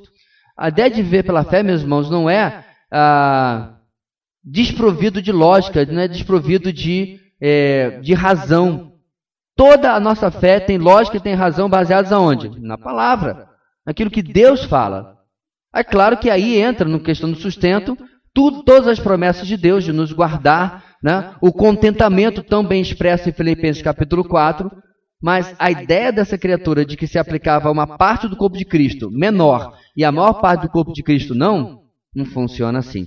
E fé também não é, meus irmãos, outra questão, uma coisa cega, certo? A ideia de fé não é andar de olhos fechados, certo? Que aí eu posso ir, que Deus ia colocar o chão debaixo do meu pé. Não. Olha só como é diferente. A ideia de fé eu estou andando, certo? O chão acabou, certo? E eu uso o que Deus já me falou, pela palavra, para decidir, ter discernimento, se o que Deus deseja é que eu dê meia volta e vá para outro caminho ou para lá, ou ele está dizendo, aí é que é difícil viver pela fé. Dá o passo que eu vou colocar o chão embaixo. Ah, pastor, mas aí é mais complicado. Pois é. Do que de viver de maneira cega e tola, fazendo o que queira na cabeça. Certo? E aí você vai, de certa forma, provar Deus, melhor dizendo, tentar Deus, a ser obrigado a fazer aquilo que você acha que pela fé, entre aspas, né, você espera que ele faça. Viu como é muito mais difícil, meus irmãos? Volto para trás, esquerda, direita ou sigo para frente? E muitas vezes você vai com um irmão em Cristo, com um pastor, sei lá quem, com um conselheiro, você, meu irmão, o que você acha que eu faço? Geralmente é uma pergunta muito profunda e resume-se ao seguinte, não tenho a mínima ideia. Essa é uma questão sua pessoal de fé. A única coisa que eu posso dizer para esse irmão quando vem conversar comigo é se uma dessas alternativas for pecaminosa, certo? Se alguma dessas alternativas for pecaminosa, claramente eu posso falar para ele, essa aqui está fora do baralho, tira. Essa aqui eu já sei. É como você faz aquelas questões de múltipla escolha, né? Essa aqui está claramente errada. Essa aqui eu já posso tirar a letra C porque essa não é. Problemas são as que podem ser. E no caso disso aí, muitas vezes, nenhuma delas é pecaminosa. Pastor, qual é a saída? Dá a resposta logo. A resposta é simples, meu irmão. É desenvolver o discernimento fino ao andar com Deus. Na oração, na intimidade. É por isso que a gente falou até sexta, né? Se alguém chega para você, precisa da resposta agora, sim ou não? Então a resposta é fácil. Qual é? Não. Porque não, eu fico exatamente onde eu estou. Pelo menos desobedecendo, eu ainda não estou. Eu preciso de tempo para orar, ponderar, talvez seguir, inclusive, outro conselho bíblico, que na multidão de conselheiros a sabedoria, conversar com irmãos para saber se isso é vontade de Deus ou não. Essa decisão na ponta da faca, você não tem tempo para discernir. Você não tem revelação, você não tem revelamento, você não tem linha direta com Deus. Você precisa parar, ponderar e, pela fé, tomar uma decisão que esteja de acordo com a vontade de Deus. Ou seja, é um tantinho mais trabalhoso do que apenas as pessoas acreditam que seja. Agora, irmãos, como está a nossa explicação aí quanto a isso? Me perdi aqui, minha folha virou, foi? Ah, não. Letra B, né? Isso, letra B.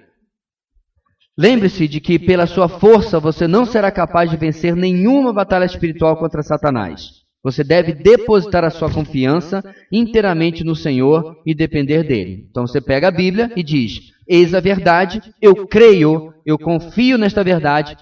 Aí, eis aí a palavra fé. Provérbios 35. Cada palavra de Deus é comprovadamente pura. Ele é um escudo para quem nele se refugia. Em 2 Coríntios 3, 5 e 6. Não que possamos reivindicar qualquer coisa com base em nossos próprios méritos, mas a nossa capacidade vem de Deus. Ele nos capacitou para sermos ministros de uma nova aliança, não da letra, mas do Espírito, pois a letra mata, mas o Espírito vivifica. Olha aí, irmãos. Ele nos capacitou, nossa capacidade vem de Deus. O que a gente precisa? Eu preciso ler isso aí como bula. Não aconteceu, irmão, mas o maior desafio ministerial que já me propuseram foi aquela viagem para a Ásia. Eu realmente tremi na base. Mas eu só não fui porque o visto não foi aprovado. Eu estava realmente disposto. Eu estava até assistindo mais programações em inglês britânico, porque eu queria afinar o meu ouvido. Porque lá eles falam assim de uma forma meio diferente. Eles têm um canto, né, de um inglês britânico misturado com a língua local. Então eu estava aprendendo, eu estava me preparando e eu realmente ia. Em alguns lugares eu teria que pregar em inglês, que não é a minha língua principal, para ser traduzido para o urdu, para voltar para o inglês, para eu poder... Por quê, meus irmãos? Ou eu creio no que está escrito nesse texto aí, qual é a outra alternativa? Ou seja, Deus está lhe desafiando para fazer alguma coisa que você acha que está acima da sua capacidade? Deixa eu simplificar para você. Está acima da sua capacidade. Ah, pastor, mas o senhor fala isso, mas o senhor prega todo domingo aí, e isso faz parecer fácil. Se eu estou lhe passando essa impressão, estou lhe passando a impressão errada. Marcelo, é fácil fazer isso aí, Marcelo? Gideão, cadê? É fácil? Não. Rendel, é fácil? Não. Ah, mas eu assisti uma mensagem do Steve Lawson, o cara prega como se estivesse brincando. Pois é. Passa a semana anterior no escritório dele. O grande ponto aqui, meus irmãos, é que absolutamente nada que você faça para o Senhor é fácil. Se está fácil, está fazendo errado. Se está fácil, você está fazendo errado. Provavelmente o basicão na sua própria força em cima da perna. Agora, o certo é fazer além daquilo que você conseguiria na dependência de Deus, porque Ele acabou de dizer. Aí eu pergunto, diante de tudo isso, tem espaço para não, Senhor? Camarada me liga, eu lembro quando ele me ligou, quando esse projeto começou, nem varanda tinha. Me ligou, o David, né? Eu falei, rapaz, mas quase perguntei para ele, você está louco? Tem certeza disso? E aí eu comecei a botar obstáculos. Ah, não vou conseguir o dinheiro apareceu. E fomos, até o ponto em que eu não consegui o visto. E aí foi o entendimento de que não era realmente para acontecer. Mas eu estava plenamente disposto a ir, para desespero da minha mãe, diga-se de passagem. Porque eu tenho certeza, meus irmãos, daquilo que os puritanos falam. Todos nós somos eternos, até que tenhamos cumprido o propósito de Deus. Ninguém morre por acaso, nada disso acontece. Então, se Deus tem um objetivo, um propósito na sua vida, você vai viver até o segundo que aquele propósito estiver cumprido. Quer seja com 80, quer seja com 40 anos, pouco importa. A fé, meus irmãos, portanto, ela vai nos levar a depositar nossa confiança inteiramente no Senhor. Que mais? Letra C. A sua fé, confiança em Deus repousa num fundamento seguro, o próprio Senhor Jesus. A fé em Cristo vence o mundo. Todavia, a fé não é uma simples crença em fatos corretos. A fé bíblica resulta em ação de acordo com a palavra de Deus para glorificar ao Senhor. Vamos ver alguns textos aqui, irmãos. 1 Tessalonicenses 1, 2 e 3. Sempre damos graças a Deus por todos vocês, mencionando-os em nossas orações. Lembramos continuamente diante de nosso Deus e Pai o que vocês têm demonstrado, o trabalho que resulta da fé, o esforço motivado pelo amor e a perseverança proveniente da esperança em nosso Senhor Jesus Cristo. Muito bem. Não vamos chegar nem perto, irmãos, de onde eu precisava, que seria a página 381. Então a gente vai ter que fazer aí uma reengenharia do nosso tempo. Mas vamos lá. Quando sofriam fortes ataques, os soldados romanos protegiam uns aos outros, cercando-se atrás de uma barreira formada pelos seus escudos sobrepostos.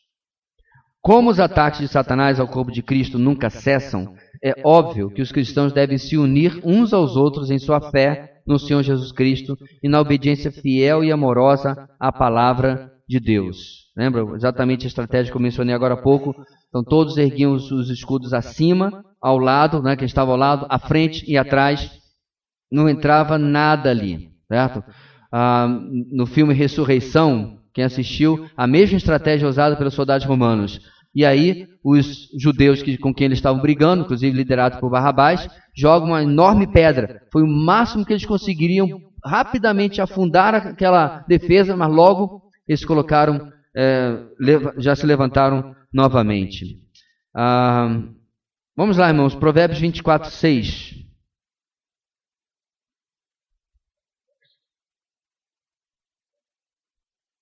Quem sai à guerra precisa de orientação, e com muitos conselheiros se obtém a vitória. Olha aí. Em algum lugar, meus irmãos, dos nossos pastorais, a pastoral é o artigo que vem na capa do seu boletim. Eu falei sobre isso. Estou tentando lembrar quanto tempo faz isso, mas eu falei exatamente sobre a ideia do soldado. Eu compartilhei uma música de um cantor que eu gosto muito desde a juventude, o Steve Kurt Chapman, e ele fala exatamente do papel do soldado e como ele principalmente não está sozinho. Ele não está sozinho por causa do Senhor, é claro, em primeiro lugar, mas ele não está sozinho porque ele está acompanhado dos demais irmãos. A ideia é de você juntar, né, a sua fé, a fé do outro, e formarmos esse escudo juntos, protegendo uns aos outros, a nós mesmos. A ideia aqui não é, estou fazendo apenas para ele, estou fazendo por causa de todos. E nós nos protegemos com aquilo que Deus tem falado e confirmado na nossa vida. Por quê? Cada um de nós tem um nível de maturidade, de crescimento diferente, né? Se a gente pudesse usar de novo essa figura do escudo, é como se, né, tivesse aquele irmão com um escudo de 2 metros de altura, pá, né? 2 metros de altura por 1 de largura. Aí você diz, rapaz, vai ficar atrás do escudo desse irmão. Mas você tem o seu, que por causa da sua pouco tempo de conversão, pouca maturidade e tal, talvez seja um escudo aí de 0,5 metro por 0,5 metro, né? Mas coloque ao lado dele, porque é o somatório disso tudo, é o que a nossa lição está falando, que vai proteger o corpo, certo? Já pensou, meus irmãos, se todo mundo dissesse assim, peraí, meu escudinho, camarada, 2 por 1, joga fora, vou na fé do meu irmão? Não é isso. Cada um vai embraçar o seu próprio escudo, mas vai juntar, né, a experiência dos irmãos e não depender da experiência, do conhecimento, da maturidade dos irmãos, certo? Porque há uma coisa, meus irmãos, interessante, é contagiante. Quando você se junta à pessoa madura, né, você cresce junto. Você já percebeu isso? É o tal do diga-me com quem tu andas. Então, na minha juventude, meus irmãos, toda igreja tem uns nós cegos, né? Algumas mais do que outros. A minha tinha uns jovens que eu vou te contar, viu? Eu queria saber era nada deles. Sabe, uns caras assim meio, não sei o que tinha na cabeça. Mas tinha uns outros que eram extremamente sérios com o Senhor, com a palavra. Eu colava nesses, eu andava com esses. Eu queria estar perto desses, porque com certeza eu aprendia, né? Mesmo que fosse uma diferença de idade às vezes até acentuada, aprendia algo que não aprendia em nada, com aqueles que não queriam compromisso com o Senhor. Nós vamos terminar com o ponto 5, irmãos. Usem o capacete da salvação, que é o versículo 17. Assim como o capacete protegia a cabeça do soldado romano dos golpes arrasadores do inimigo, a confiança que você deposita na suficiência e na certeza da sua salvação em Cristo protege-o dos pensamentos que poderiam impedir o seu crescimento à semelhança do Senhor. Aqui fala, irmãos, de identidade, de posição, de segurança, certo? Isso é muito importante. Ter convicção de quem você é, da sua salvação, do que o Senhor já fez na sua vida, muda a sua perspectiva de tudo, certo? O problema é que tem muito crente que mas não entende que é, e vive abaixo daquilo que tem direito por causa da obra de Cristo. E com certeza não está, né, tomando ou usando o capacete da salvação. Ciente de que a penalidade do seu pecado já foi paga, e sabendo que Deus está agora trabalhando para transformar o seu caráter, né, aquele do seu Filho Jesus Cristo, você nada precisa temer à medida que se mantém obediente à palavra de Deus, na perspectiva de ver Jesus face a face. Então a posição sua é garantida, certo? O crescimento e a transformação contínua da formação da pessoa de Cristo na sua vida é outra situação. Porque é aqui que surgem as nossas dúvidas. Eu não estou crescendo como eu deveria, não estou sendo transformado como eu deveria. Beleza, nós vamos cuidar disso daí, tá? Nós vamos resolver esse problema. Mudou a posição? Não. Continua filho, continua salvo, mais que vencedor, lavado e enxaguado no sangue de Jesus. Isso aqui, meus irmãos, é intocável. Esse é o capacete da salvação. Ah, pastor, isso aí é óbvio. Não precisa levantar a mão, não. Quantos crentes você conhece ou que estão aqui que você já ouviu de Satanás dizendo assim: rapaz, tem certeza que você é crente? Fazendo, agindo, pensando assim? Porque se ele coloca em dúvida a sua salvação, ele não está tirando. Tem aquele joguinho lá que a gente brincou no retiro de tirar pedrinha, né? Com a Adriana e a Ana, 800 anos ali, já estava até tedioso aquele negócio, né? Tudo para alguém derrubar logo aquilo lá. Não é isso não, irmãos, é a pedra de baixo. Está tirando a pedra fundamental, que é a salvação. E quando ele põe isso na sua mente em dúvida, você vai evangelizar o quê? Você vai servir como? Você vai pregar como? Se você não tem certeza da coisa mais básica da experiência cristã, ok? Vamos lá. 1 de Pedro 3,18.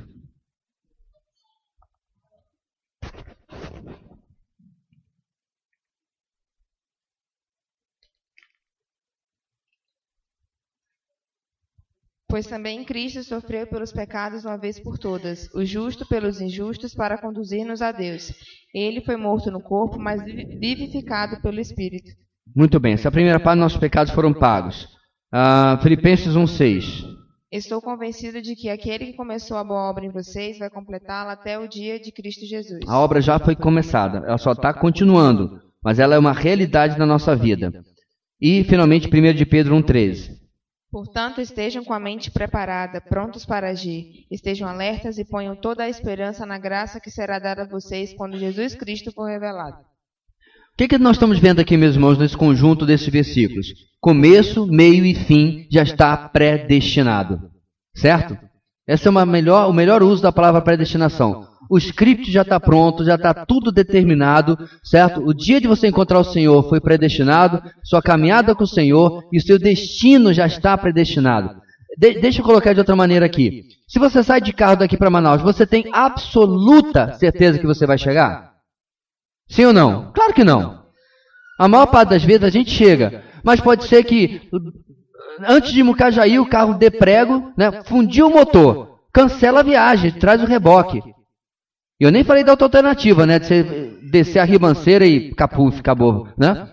Então não tenho certeza que você vai. Nenhuma viagem, nenhum projeto, nenhuma trajetória, absolutamente nada que comecemos na nossa vida é garantido de chegar até o final. Nada, absolutamente nada, menos a salvação.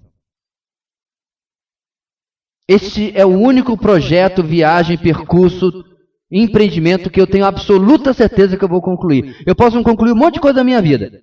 Começo um curso, não termino. Começo um esporte, não continuo. Sei lá. Um monte de coisa a gente não deu sequência. Mas uma coisa eu tenho absoluta certeza. Eu sei em quem tenho crido. E é fiel para guardar o meu tesouro até aquele dia. Ponto. Não está aberto para discussões. Capacete da salvação. Aí lá vem o dedo magro, coisa ruim. Você é crente? Com esse comportamento aí? Em primeiro lugar, não deve nem conversar com ele, porque né, quem conversa com doido, doido é. Mas a resposta óbvia, irmãos, a nós mesmos é: pois é, para você ver o tamanho da graça de Deus. Ontem estava ouvindo Amazing Grace, né? O hino composto por John Newton. Mercador de escravos convertidos. Que letra é aquela? É doido. Procura, irmãos, Amazing Grace. Procura, tem a tradução em 300 sites aí na internet. como ele capta, irmãos, a essência da falta de merecimento da salvação, da graça de Deus, que salva. Eu não sei exatamente como traduzir wretch. Charles, me ajude aí. É pior do que perdido, né? Porque a tradução em português traduziu para perdido. É o quê? É um desgraçado, né? Falta que salvou um desgraçado como eu. A ideia de desgraçado, irmãos, que é uma palavra que tem em português no sentido pejorativo, né? É sem a graça. Graça surpreendente que salvou um desgraçado como eu. É uma palavra tão pesada, meus irmãos, que eu fico pensando um liberal, um religioso cantando essa música, porque, felizmente, nos Estados Unidos se transformou até numa música meio cultural, né? Tem enterro que vem lá o pessoal com gata de fole tocando Amazing Grace. Eu fico pensando, tocando, né? Mas não estão cantando, porque se cantar, engasga na hora de falar isso daí. Porque reconhece sua pequenez, sua pecaminosidade. Porém, diante de tudo isso, o capacete, o elmo da salvação continua lá. Por causa dele, nunca por causa de mim. Letra C. Salvo em Jesus Cristo, você é capaz de trazer os seus pensamentos cativos à obediência de Cristo e centrados nele. 2 Coríntios 10:5, por favor. Destruímos argumentos e toda pretensão que se levanta contra o conhecimento de Deus e levamos cativo todo pensamento para torná-lo obediente a Cristo. E você faz isso à medida que Deus renova a sua mente num processo contínuo, moldando a imagem de Cristo. 2 Coríntios 3:18. E todos nós, que com a face descoberta contemplamos a glória do Senhor, segundo a sua imagem, estamos sendo transformados com glória cada vez maior, a qual vem do Senhor, que é o Espírito. Tudo isso, meus irmãos, está à nossa disposição, está conosco. Depois de 39 anos de vida cristã, irmãos, algumas coisas me são tão óbvias e difíceis até de compreender, a resistência, a relutância, às vezes, da Igreja do Senhor em aceitar e compreender tais coisas. Não há atalhos, não há caminhos fáceis, né? Por mais que eu já tenha até acreditado que funcionasse alguma coisa como orar na cabeça, na frente, mas você rapidamente percebe que tolice que aquilo é, e você vê que o que existe mesmo é o soldado, é o atleta, é o lavrador, né? Isso é 2 Timóteo capítulo 2. Ou seja, não tem nada fácil. Você não conhece um soldado que tenha sido formado do dia para a noite. Só o Capitão América, mas ele não existe. Você não tem um atleta que tenha se formado do dia para a noite. São anos, né, de quase uma vida monástica. Você não tem um lavrador que diz, comprei um terreno, amanhã vou fazer a colheita. Não tem, né? Tem ali, muito pelo contrário, se o terreno é virgem, você vai ter que tirar toco, certo? E é muito difícil tirar toco, ainda mais quando você não tinha sequer um trator, era só na força animal e a sua bem. Meu ponto aqui, meus irmãos, é que é necessário que nós acordemos para o como estamos cuidando da nossa vida espiritual. Nós temos muitas deficiências na nossa igreja sobre frequência, sobre constância. E vez após vez eu me vejo lutando com determinadas pessoas, repetindo as mesmas coisas. O que quem me conhece sabe que não é exatamente uma coisa que eu gosto, né, de repetir e repetir e repetir a mesma coisa, dizendo assim, como você quer chegar em um destino onde você nunca conseguiu chegar, repetindo as mesmas ações vez após vez. Sexta-feira foi uma prova disso. Por pura misericórdia de Deus, a nossa vigília não foi cancelada. Eu chamei os filhos e falei assim, se com 30 minutos de tolerância não tivermos o número X, nós vamos fazer uma breve oração e eu vou para minha casa. Porque eu me senti, irmãos, tremendamente desrespeitado de passar horas e horas e horas, não só eu, mas irmãos que coletaram outras informações, preparando algo para as pessoas decidirem ficar em casa na sua sexta-feira à noite.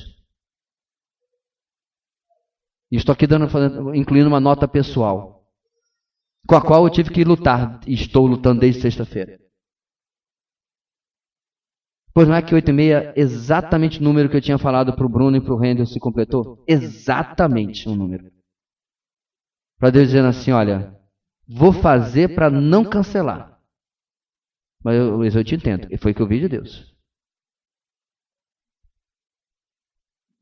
Estamos um ótimo no nosso EBD, mas não é nem de perto a totalidade da nossa igreja.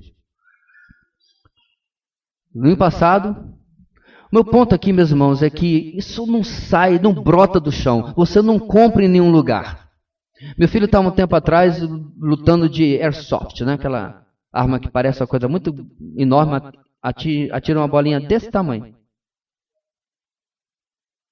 E tem umas lojas que você vai lá e você sai, você entra, nu não, que ninguém vai andar nu na rua, mas de short e camiseta e sai parecendo o Rambo. Né? Todo protegido, porque é uma bolinha, mas aquele treco machuca. Aí você sai de máscara aqui, de óculos e não sei o que e tal, né? Roupa camuflada. Quem pensa, ele, no mínimo, ele fez, né, os Marines, né? Ele foi fuzileiro naval, porque quem vê a roupa desse pessoal, 3/4 nunca serviu. Mas, beleza, tem aquela roupa lá. A armadura de Deus, irmãos, não funciona assim. Se não tem oração rápida na cabeça, você também não vai poder comprar. Aliás, querer comprar alguma coisa exatamente que nós vamos ler hoje no texto de Atos. Então, meus irmãos, o que falta para nós aprendermos esta parte da vivência cristã? Do investimento monótono, rotineiro e diário. Sabe, irmãos, a gente é tão tolo que eu me lembro na minha adolescência ver o meu avô e minha avó sentado lá, meu avô feirante, e minha avó técnica de enfermagem, numa época que isso não valia quase nada, sentado lendo a Bíblia, né? Só lendo a Bíblia e tal. E eu do alto dos meus 16, 17 anos, com os meus já muitos livros e conhecimento de teologia assim, ver aquele pensamentozinho lá dentro brotar assim. Ah, mas porque eles não tiveram chance, né? Estão aí nessas coisas básicas. O nosso coração é tolo. E achar que realmente eles estavam perdendo alguma coisa.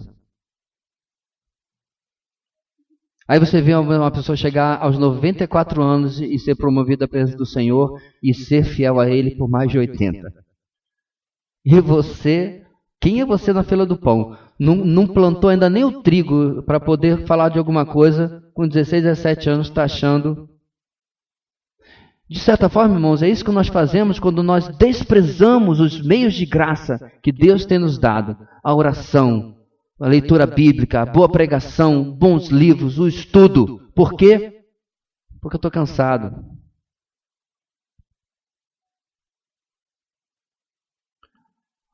Ontem minha esposa e meu filho foram a um evento cultural. Ah, tem gente que vai gostar disso não. 3 das pessoas que eles encontraram lá na nossa igreja não estão aqui hoje de manhã.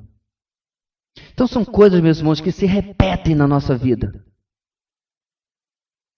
E se repetem, se repetem. Temos tempo para tudo. Mas Deus espera. Deus é depois. Depois a gente vê isso daí. Volta a repetir. Ninguém vai chegar ao que acontecia com o soldado romano e vai lhe dar a sua armadura. O título no nosso ponto, repetindo, é a sua responsabilidade em revestir-se de toda a armadura de Deus. Sua responsabilidade. Não é do seu pai, não é da sua mãe, não é muito menos do seu pastor, não olhe para mim. Não é do seu pai na fé que lhe ganhou para Jesus, é sua. Sangue, suor e lágrimas. Soldado, atleta, lavrador. São as figuras que Paulo usa. E tudo isso ele usa num contexto, leia o que está em cima. Sofre comigo. Não é tenha um bom tempo comigo. Não é venha para o lazer comigo. Sofre comigo. Como soldado, como atleta, como lavrador. E aí, meu irmão?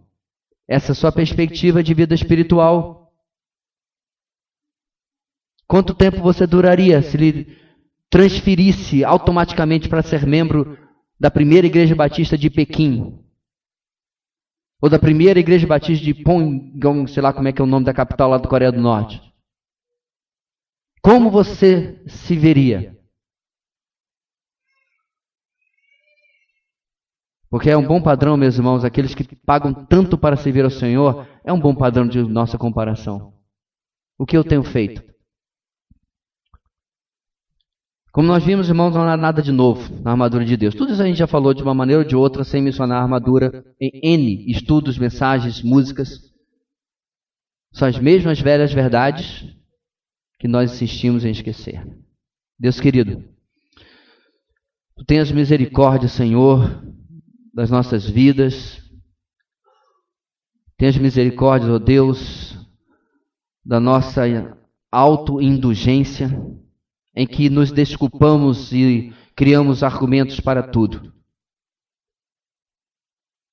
Que Tu possa, ó Deus, trazer realmente o entendimento necessário da Tua palavra, principalmente no discernimento do Teu Espírito, daquilo que precisamos para alcançar o que não nos será dado de mão beijada. Temos a Tua infinita graça, o poder do Teu Espírito, todos os recursos espirituais ao nosso dispor, mas não sendo forçados a nós. Porque caso contrário, Deus, não seriam imperativos, não seriam revistam-se, tomem, usem, porque seria algo que naturalmente aconteceria em nossas vidas. Porém, sobrenaturalmente, devemos buscar e viver esta realidade em nossas vidas. Dá-nos um dia de descanso e à noite um tempo onde o Senhor seja glorificado pela Tua igreja. Em nome de Jesus. Amém.